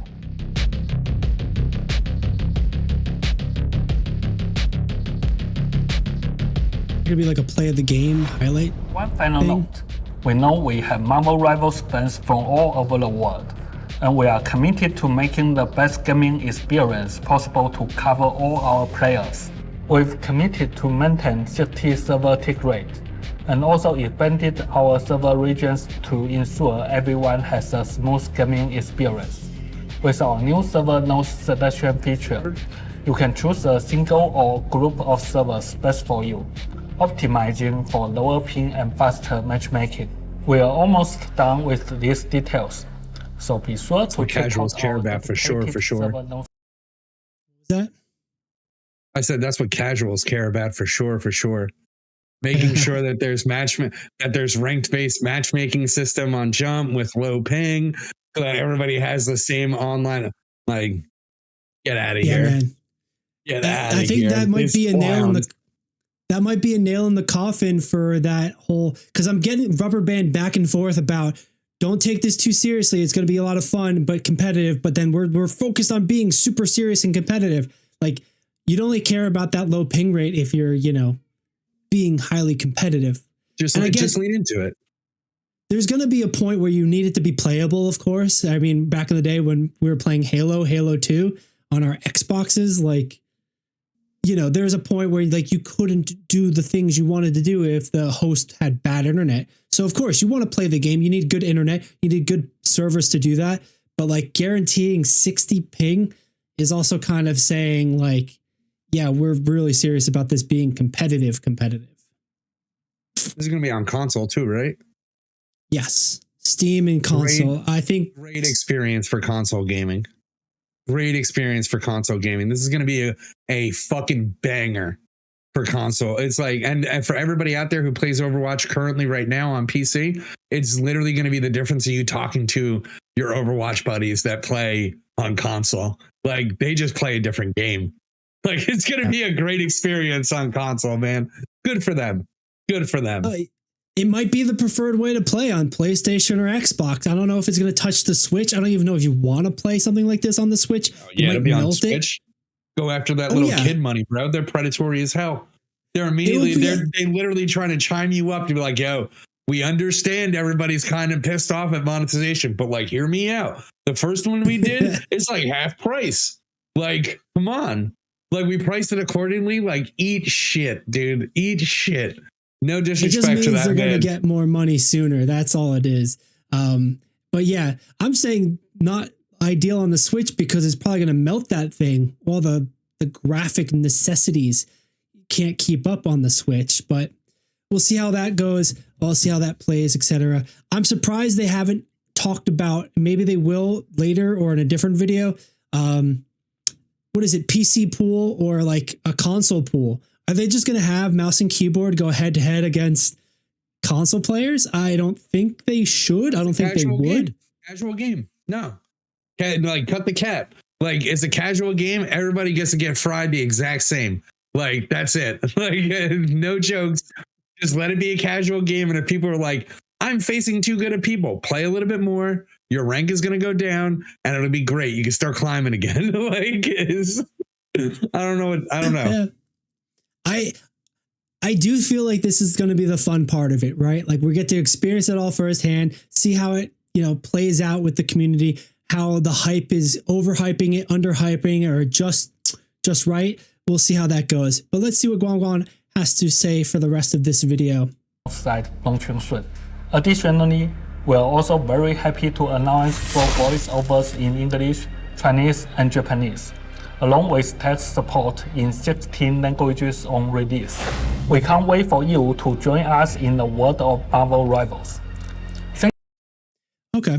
So yeah, they're going to also do 3 full language releases as far as voiceover goes on release. And then they'll have subtitle language support across, I think 19 languages they said. So that's pretty good. Again, they're casting a huge net for this huge IP to catch as much money in whales as possible. Hopefully the game lives up to that. We are able to check out a volume 2 of the dev blog that just came out recently. So Nick, if you want to, do we want to jump into this other side of it? Or do we want to go into the heroes? I think we want to just finish this out. Go into the heroes. Okay. I'm all right, because I'm like, yo, missed opportunity on Italian Spider-Man, and they should put Japanese Spider-Man in the game for sure with his mechs and his like motorcycles and shit. That would be amazing. But that'd I'm be definitely really dope. 3 languages right off the jump. Like, yo, get me German. I'm trying to hear what all these characters sound like with a German accent. Or like, the Japanese ones and the Chinese ones are gonna go fucking hard. Like, you're gonna so hard. It's gonna be like watching anime in subtitle, dude. It's gonna be the best. Like, it's gonna be real fun. Like, I'm not gonna probably not gonna have that thing in English, but it's gonna be awesome. All right. So let's get into the heroes, and we're going to start by the slow trickle of what was announced or released to us directly, and that was with Psylocke. We covered Psylocke a bit. We got this blurry ass video from IGN because it's not allowed to be hosted. Let me bounce back, reload this real quick as Nick disappears off screen. Well, it's going to have to do. So here we go. Here's our very blurry video from IGN that, we're going to have to just suffice currently. and we get to see a little bit more of her kit. Her duelist, there's her stealth. She's shooting butterflies at a short range shotgun sort of style, and then she'll do like a Genji dash in with the butterfly wing as her last move of the kits. Hulk knocked down that person. I couldn't tell who they were, but here's the dash. Here's the invisibility, very limited time stealth. It seems like a time duration, not an infinite. And then the ultimate that dashes between enemies within a given zone. We'll see the gameplay footage of that in just a few seconds, a bit more, and it's kind of wild. They are very heavy into the potentiality of that duelist killing thing, right? Like, of course, like you want a DPS character to be able to make that sort of move, but then I think there's going to be a lot of just like chaos. There's going to be no frontline, backline kind of strategy things. You're just going to like run through stuff. Everything's going to be like dive meta. I feel like. No, I think there's only 2 characters in this, man. They only know how to do melee characters and shooting characters. You're either melee or you're shooting a gun, because remember, Psylocke is an assassin who isn't like Deadstroke or anybody like that. Like, she's not really renowned for shooting guns. So it's interesting. That's the approach they take for this character. Like, the character's a ninja in the comics and stuff. Even this run of comics, like of that aesthetic, she's like a samurai telepath, right? So like that they're still taking a shooting approach to this, but I guess it would make sense in the third person shooter. You're gonna have them do shooting. I think melee becomes this weird.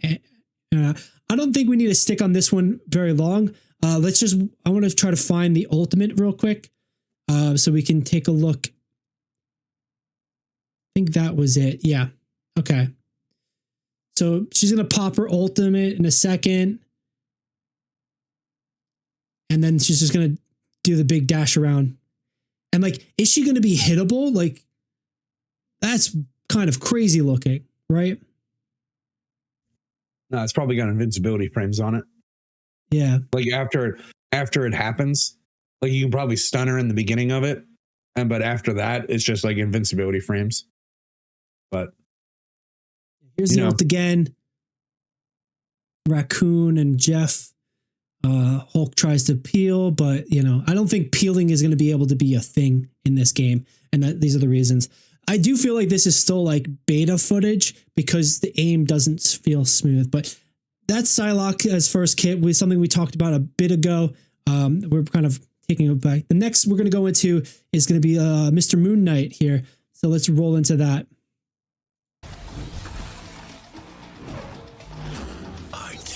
Another duelist. You gonna shoot guns? Gonna have a glide, has a little bit of melee, grappling hook, melee, and then a little bit of range, a little bit jokes, bro. AoE. Like there's such fucking jokes. This, like, why does everybody gotta shoot guns, dude? Like, man, all these heroes shooting guns. This one is like you throw the batarang essentially, and it does like bounce damage. But yeah, man. And then we just saw the ult there where he opens up from Khonshu a gate, and they throw hands at the ground basically to do big damage. That looks awful. That looks awful. Like chopped off mannequin hands just being thrown through a Doctor Strange portal is so stupid looking. Like that's exactly what it looks like for anybody who's not watching it. Yeah, so here's the gameplay footage briefly where he's actually in map engage. He does have the glide. It's interesting that he's able to double jump and glide just on flat land. He doesn't need to start off on higher position to make that happen. He threw an ability, the Ankh there, and then he's throwing his range attack at the Ankh, and it's bouncing to everybody in the zone. He's essentially they're 3v1ing this Venom here. And Venom gets out, going after it in his back end. Like, I'm not particularly excited for some of this stuff. The grappling hook for the flank ability, I think there's a lot of mobility in this game, and it's going to be shown. there's going to be a lot of just like burst kill potential. We'll see how that kind of just goes. You know, so I'm okay with wrapping up Moon Knight here and taking a look at some of the newer characters. If you are, Nick, looks awesome. Half of his kit looks dope.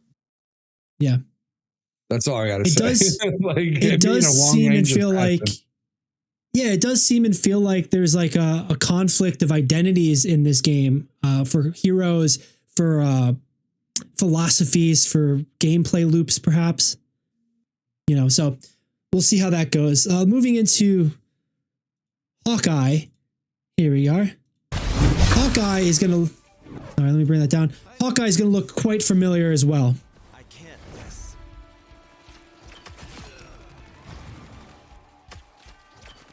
I am too good at this.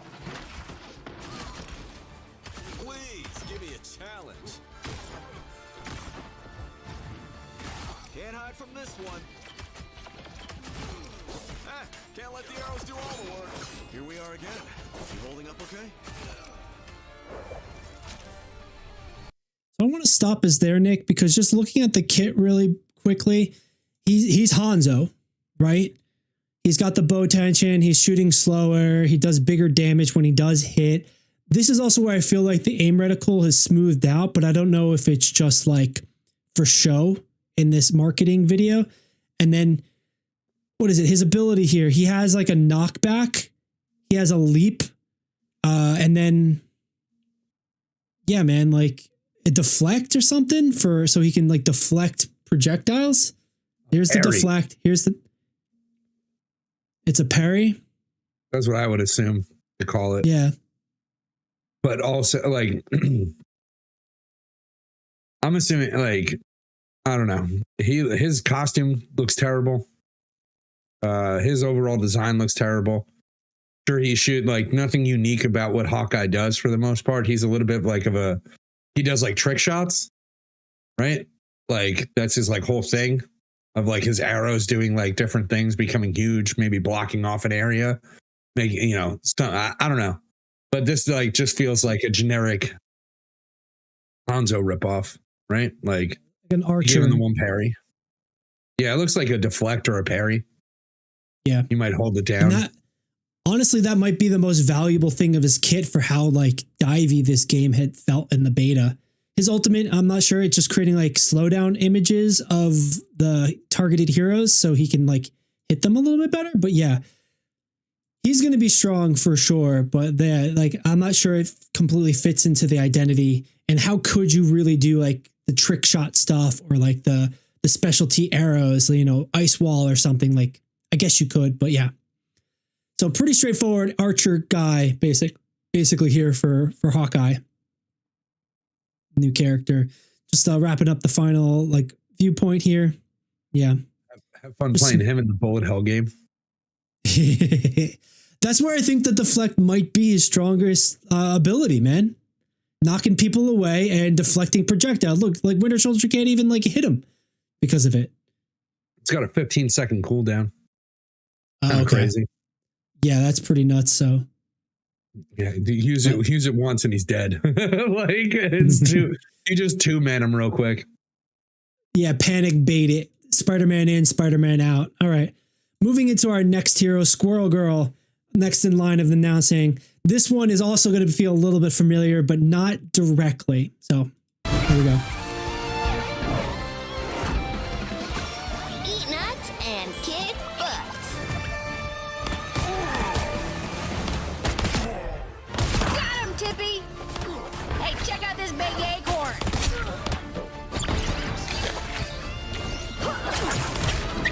Squirrel one for the squirrels! Ah, it's a squirrel nami! Huh, where do you think you're going?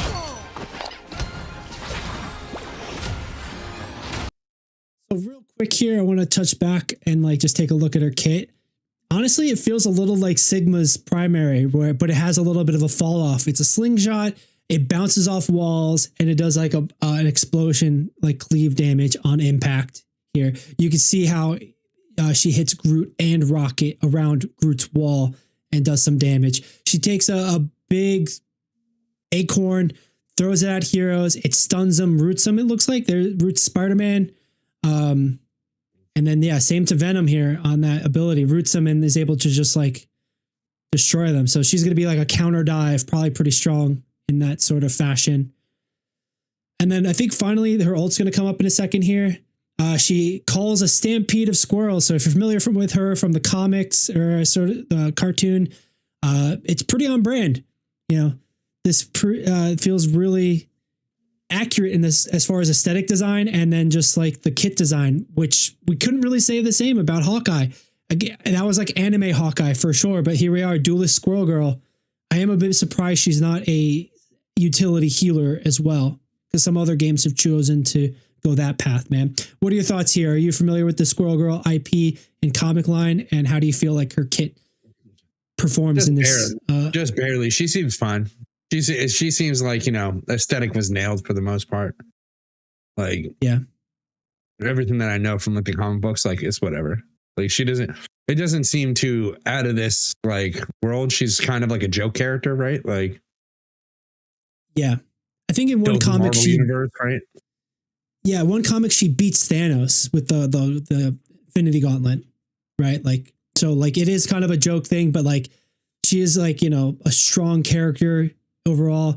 I think the kit's going to work really well. Probably be like a necessity against the dive, because she seems kind of anti-dive. But you know, Yeah, you never know. I don't think she's going to be too problematic in that, as some other characters are going to seem. We'll actually get into a couple of that vibe. But let's get into Iron Fist, because a melee character in a game with guns is always going to be rough. So let's see how rough it is. My power is a gift from Solal the Undying.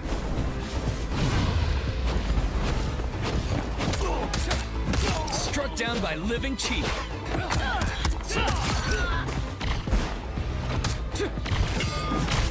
Dragon kick. Ball Yuan Shouyi.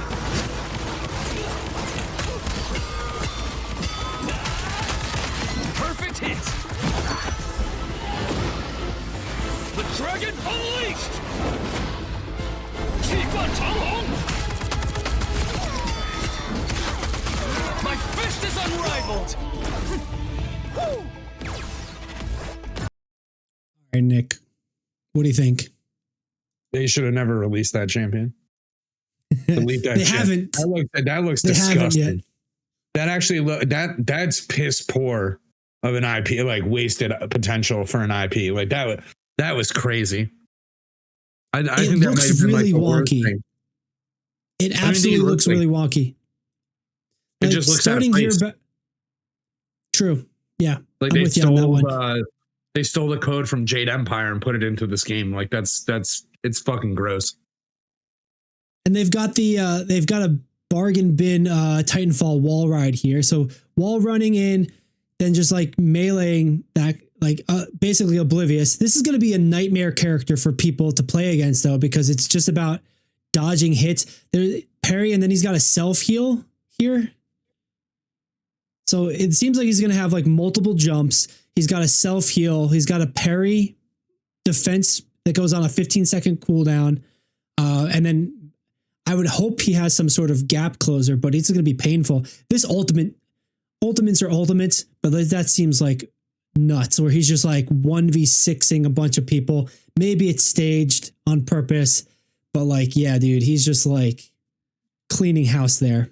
Wait, he's like,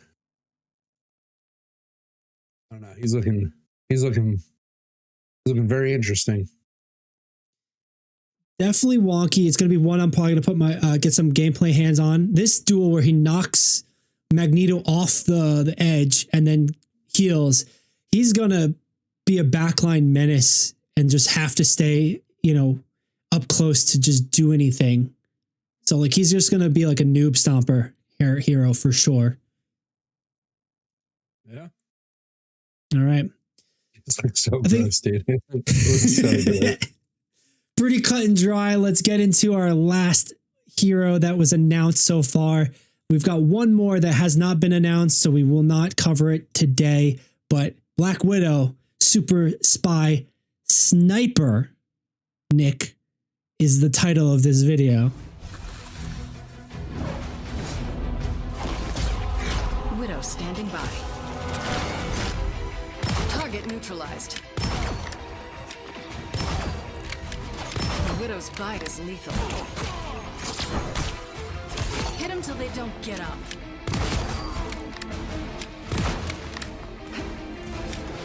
You can rest now, Bucky. No way to miss now. Plasma burst!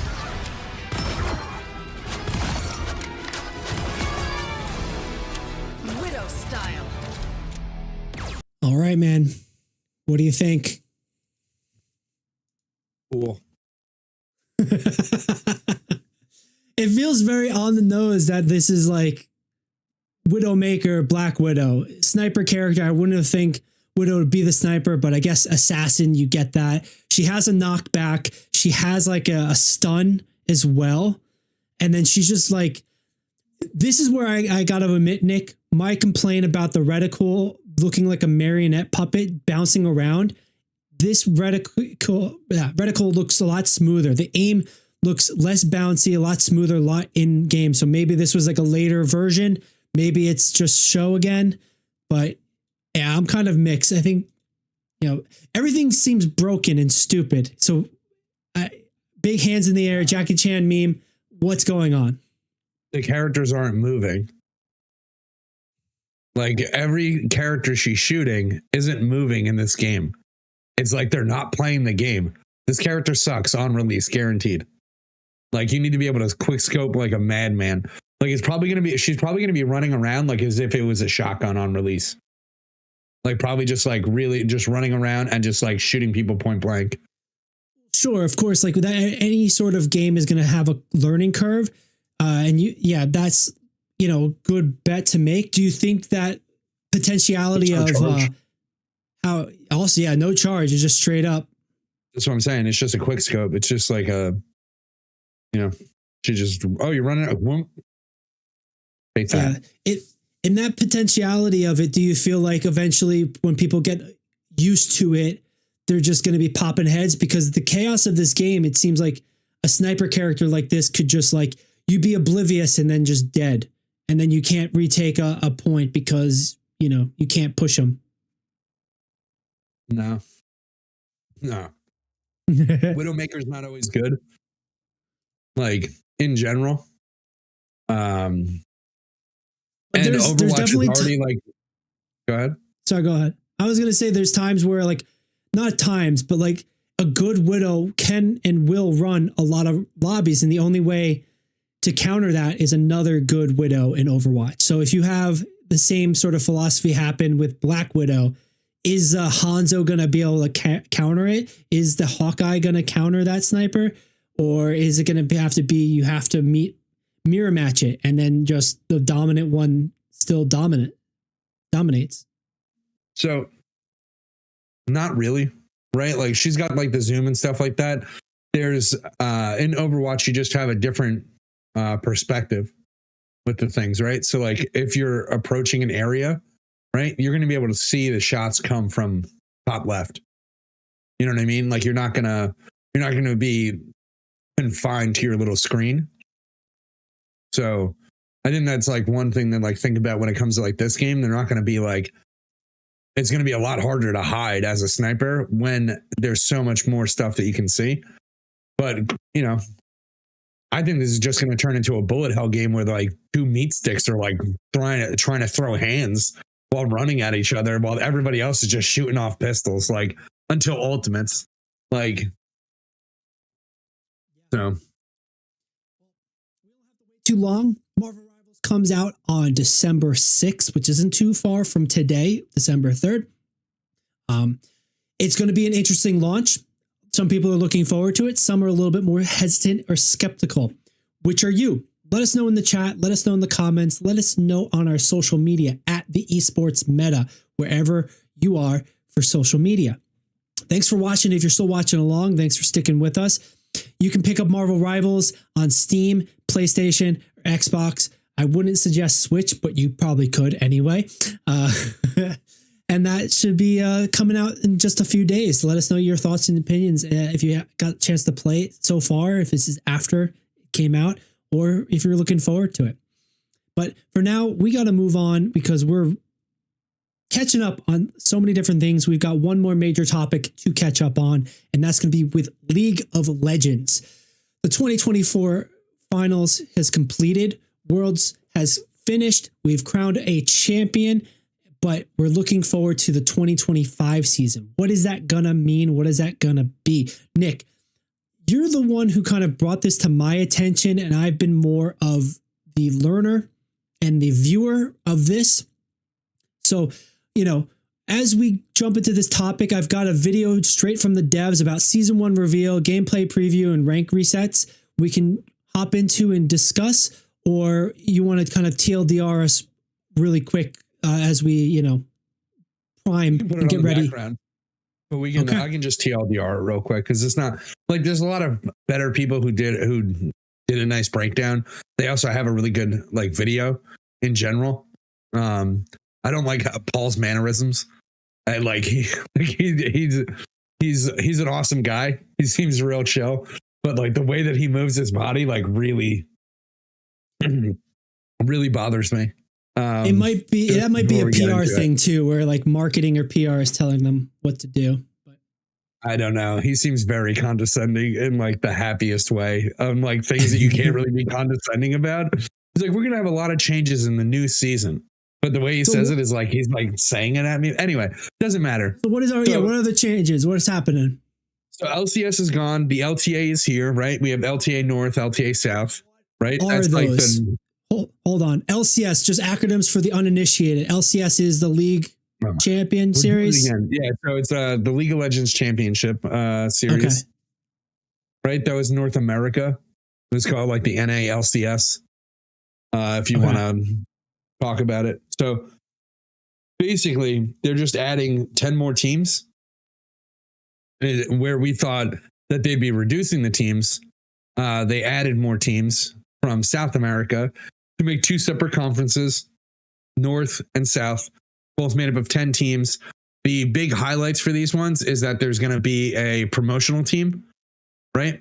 In these, which, just like the relegations that we talked about with Overwatch, right? They're going to be super fun. And one of the cool things about it for North America is Disguised Toast. His team is going to be the team for North America on the first season. Right? Cool. And that's format's a little bit different, but essentially it's all fearless. That's the biggest thing that you got to know is that it's all fearless. And we could do a deeper breakdown, but I don't think that we need to. So just briefly to explain what fearless is. You're talking about the fearless style of drafting pick bans, initiating fearless draft. So fearless draft is basically any champion that's picked or banned in game 1 can't be used in game 2. Game 1 and game 2, anything that's picked or banned can't be used in game 3, so on and so forth. That's it. I've talked about it. Literally after the first time that I saw T1 Academy do it, I was glued in. I was I'm locked in. This shit is awesome.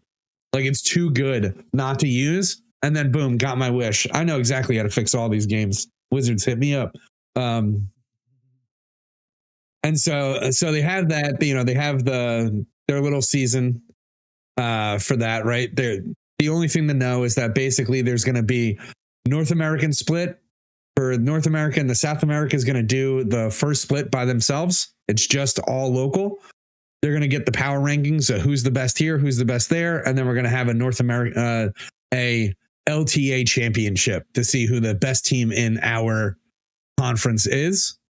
And then we're going to do second split. There's going to be more, but there's MSI. So a lot of convoluted nonsense, but essentially we got 10 more teams, a lot more games for North America to watch.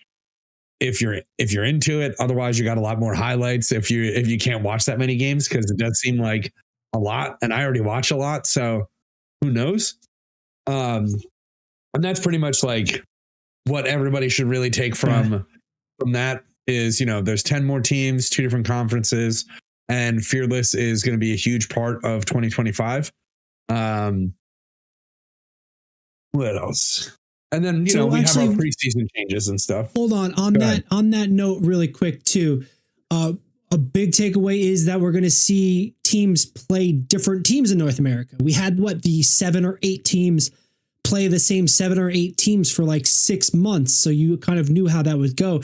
So this is going to add another 10, well, another 12. Is it total? I guess 20 teams in the North So American last year was a weird regions? one where they didn't have enough teams in North America for whatever reason. Like normally it's 10 teams.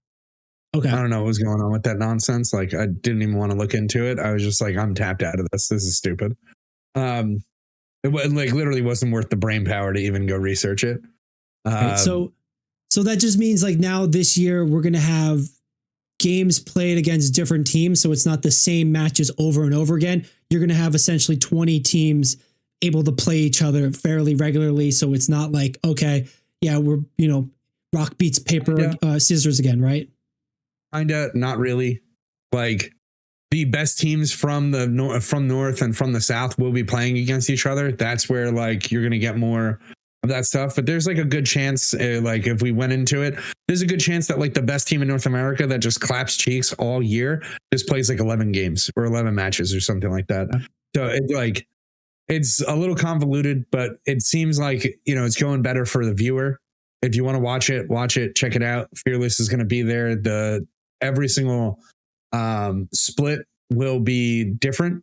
And the best thing that we have at the end, when everything is at the end of the year before Worlds, when everything is combined, losers will be picking their opponents for the upcoming week. So basically like losers pick winners, right? And that's the split right before Worlds. So like that's like the key points for all that. Like that's really where to like look at it. Split 3 could be really, really fun. It's the first time that anybody's ever done this. And split 1 is going to be, new and fun. It doesn't mean that it's going to be like, any better than like last year, but last year was pretty good overall. And that's pretty much it for like, as far as like the format is concerned, Yeah. I think Nick, you were also kind of disclosing that there's going to be some key game changes. Obviously they're talking about in this video here, the season changes, how they're approaching the upcoming season and sub seasons, I guess. But then there's going to be like gameplay feature changes. I think there's going to be a new objective. So I'm not sure. So there's 2 different things, right? What you can take away from this is that every single season of League of Legends, whether it be, I'm not sure if they're counting splits. Like I can't remember exactly what it is, right? But basically like every time that there's a huge patch, for the most part, this huge patches will change the theme of League of Legends that's going on right now. So the first theme that's going to happen is Noxus. So Noxus is all lore, right? That's part of the in-game lore. Noxus is kind of like the bad guys. But every bad guy has good side, blah, blah, blah. So like what they're showing on the screen right now is that all your boot upgrades, they're all going to be different and they're all based on Noxus. So like things that have good theming with Noxus. Our turrets are going to be Noxus inspired things. And what they wanted to do, and I'm sure this is for a viewership standpoint, is in between the 10-minute and the 20-minute mark where Baron spawns, they're adding a new epic monster, which is like Baron or Dragon or the Grubs. They're adding a new one, and that new one basically is going to spawn on either side of the map. So you're not going to know until it's happening for the most part. There is some like indicators, but you really it's basically like where I think it's like where the most fighting is happening or something like that. Like it's I can't remember the exact rule, but it's interesting enough to where it's going to change its spawn every game so that it doesn't feel, and it changes the map where it is. Like it'll add like little rocks, little things that you have to traverse around, stuff like that. There's 2 different versions of it, which is like kind of crazy, but also just to get there when you get there, just know that at 15 minutes, there's a new objective you're going to have to fight over. Right. And it's going to be, why fight over it? So you basically get like, once it's dead, right? You get like gold, you get buff, You're going to Yeah. get normal stuff that you get from doing like Dragon and stuff like that. Basically, you're going to get value out of it. But the big thing is that it has like a scaling buff, I guess, that you get started off a little bit ahead from the way that I like heard it, like the out of this video, right? And really, now you got me a little messed up on that one. It doesn't really matter. Sorry. Like the long and the short of it, like it doesn't matter really like what the objective kind of does. The big part is like the roses that spawn on the map. So like Okay. you can see right now on the screen, he literally puts 2 spots on the map. He changes the layout of the little areas, but the flowers that he spawns are like the most important part. They are going to be picked up by your teammates, and it basically adds to your team's overall power. So it like, and then you As drop a temporary roses, buff, as a permanent buff? no, permanent buff just scales up. Like that's the whole. Okay. Yeah, just like, and when you kill a person, like another rose will spawn where they died. And so So you it can see adds them another picking you up now. dimension, Yep. another dimension to the kill and death aspect of it. It might even create Or- like a bigger. Or the opposite of what I like to say is it adds more value to, guess what? Not dying. Fucking amazing. Like, but you know, it's not something that like, it's just not an objective that you're just going to be able to do. Right. If you just like, oh, look, it's up, me and the one guy can do it. Like, no, you'll need to have your team there. When they dies, he drops a lot of roses to pick up a lot of petals.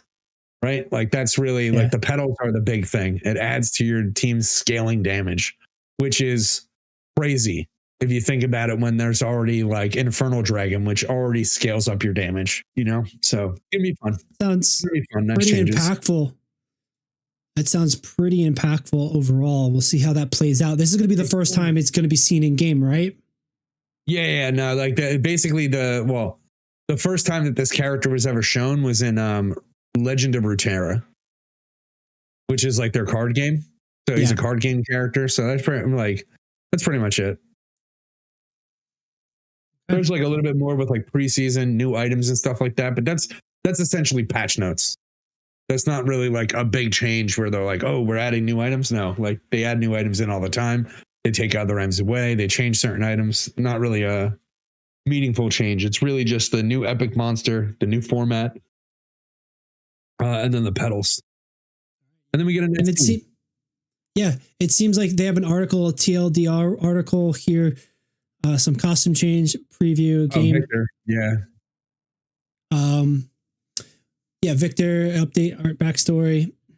The structure, it seems like it's going to be kicking off in January, so not too far away, just 2025, Act 1, Act 2. So like that's when we're going to start seeing the roses, the new gameplay system and layout of the seasons, as well as is that a new hero or is that just like a remodeling update of an old hero, old champ? That's changing Victor. He's an older champion, but he was prominently displayed in Arcane.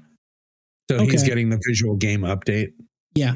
And I think Noxus is just coming into play at lore-wise in Arcane. So this might be a whole season just like reverberating from the success of the Netflix show and as they're going to do spin-offs too.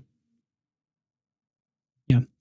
But I am kind of looking forward to seeing this new objective, this new monster, this neutral monster, I guess, and how it comes through with the buff and the changes. So, you know, Nick, anything else to sort of note with League of Legends here, or is this kind of sums it up? Yeah, that's pretty much it. Like again, I think the big thing about the actual new objective is the fact that it's just going to be a better viewership experience.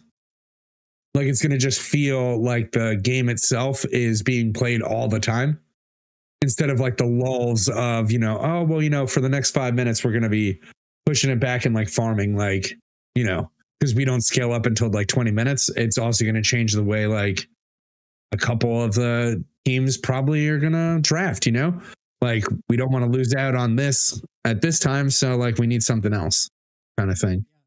It might also change how they have to like patch the characters, right? If they're not scaling at the appropriate times, if this becomes such an intricate part, where it becomes snowballing. And maybe that's the thing, because like my initial impression is that this is gonna have the team who wins the all-out fight in that 20-minute range just kind of snowball more. It could. So it's gonna. It could also it's like gonna. not, you know, Yeah. like you never know. I mean, that's where I'd put my bet on, where I think it's going to increase a little bit of snowballing, and maybe it'll just like close out games quicker.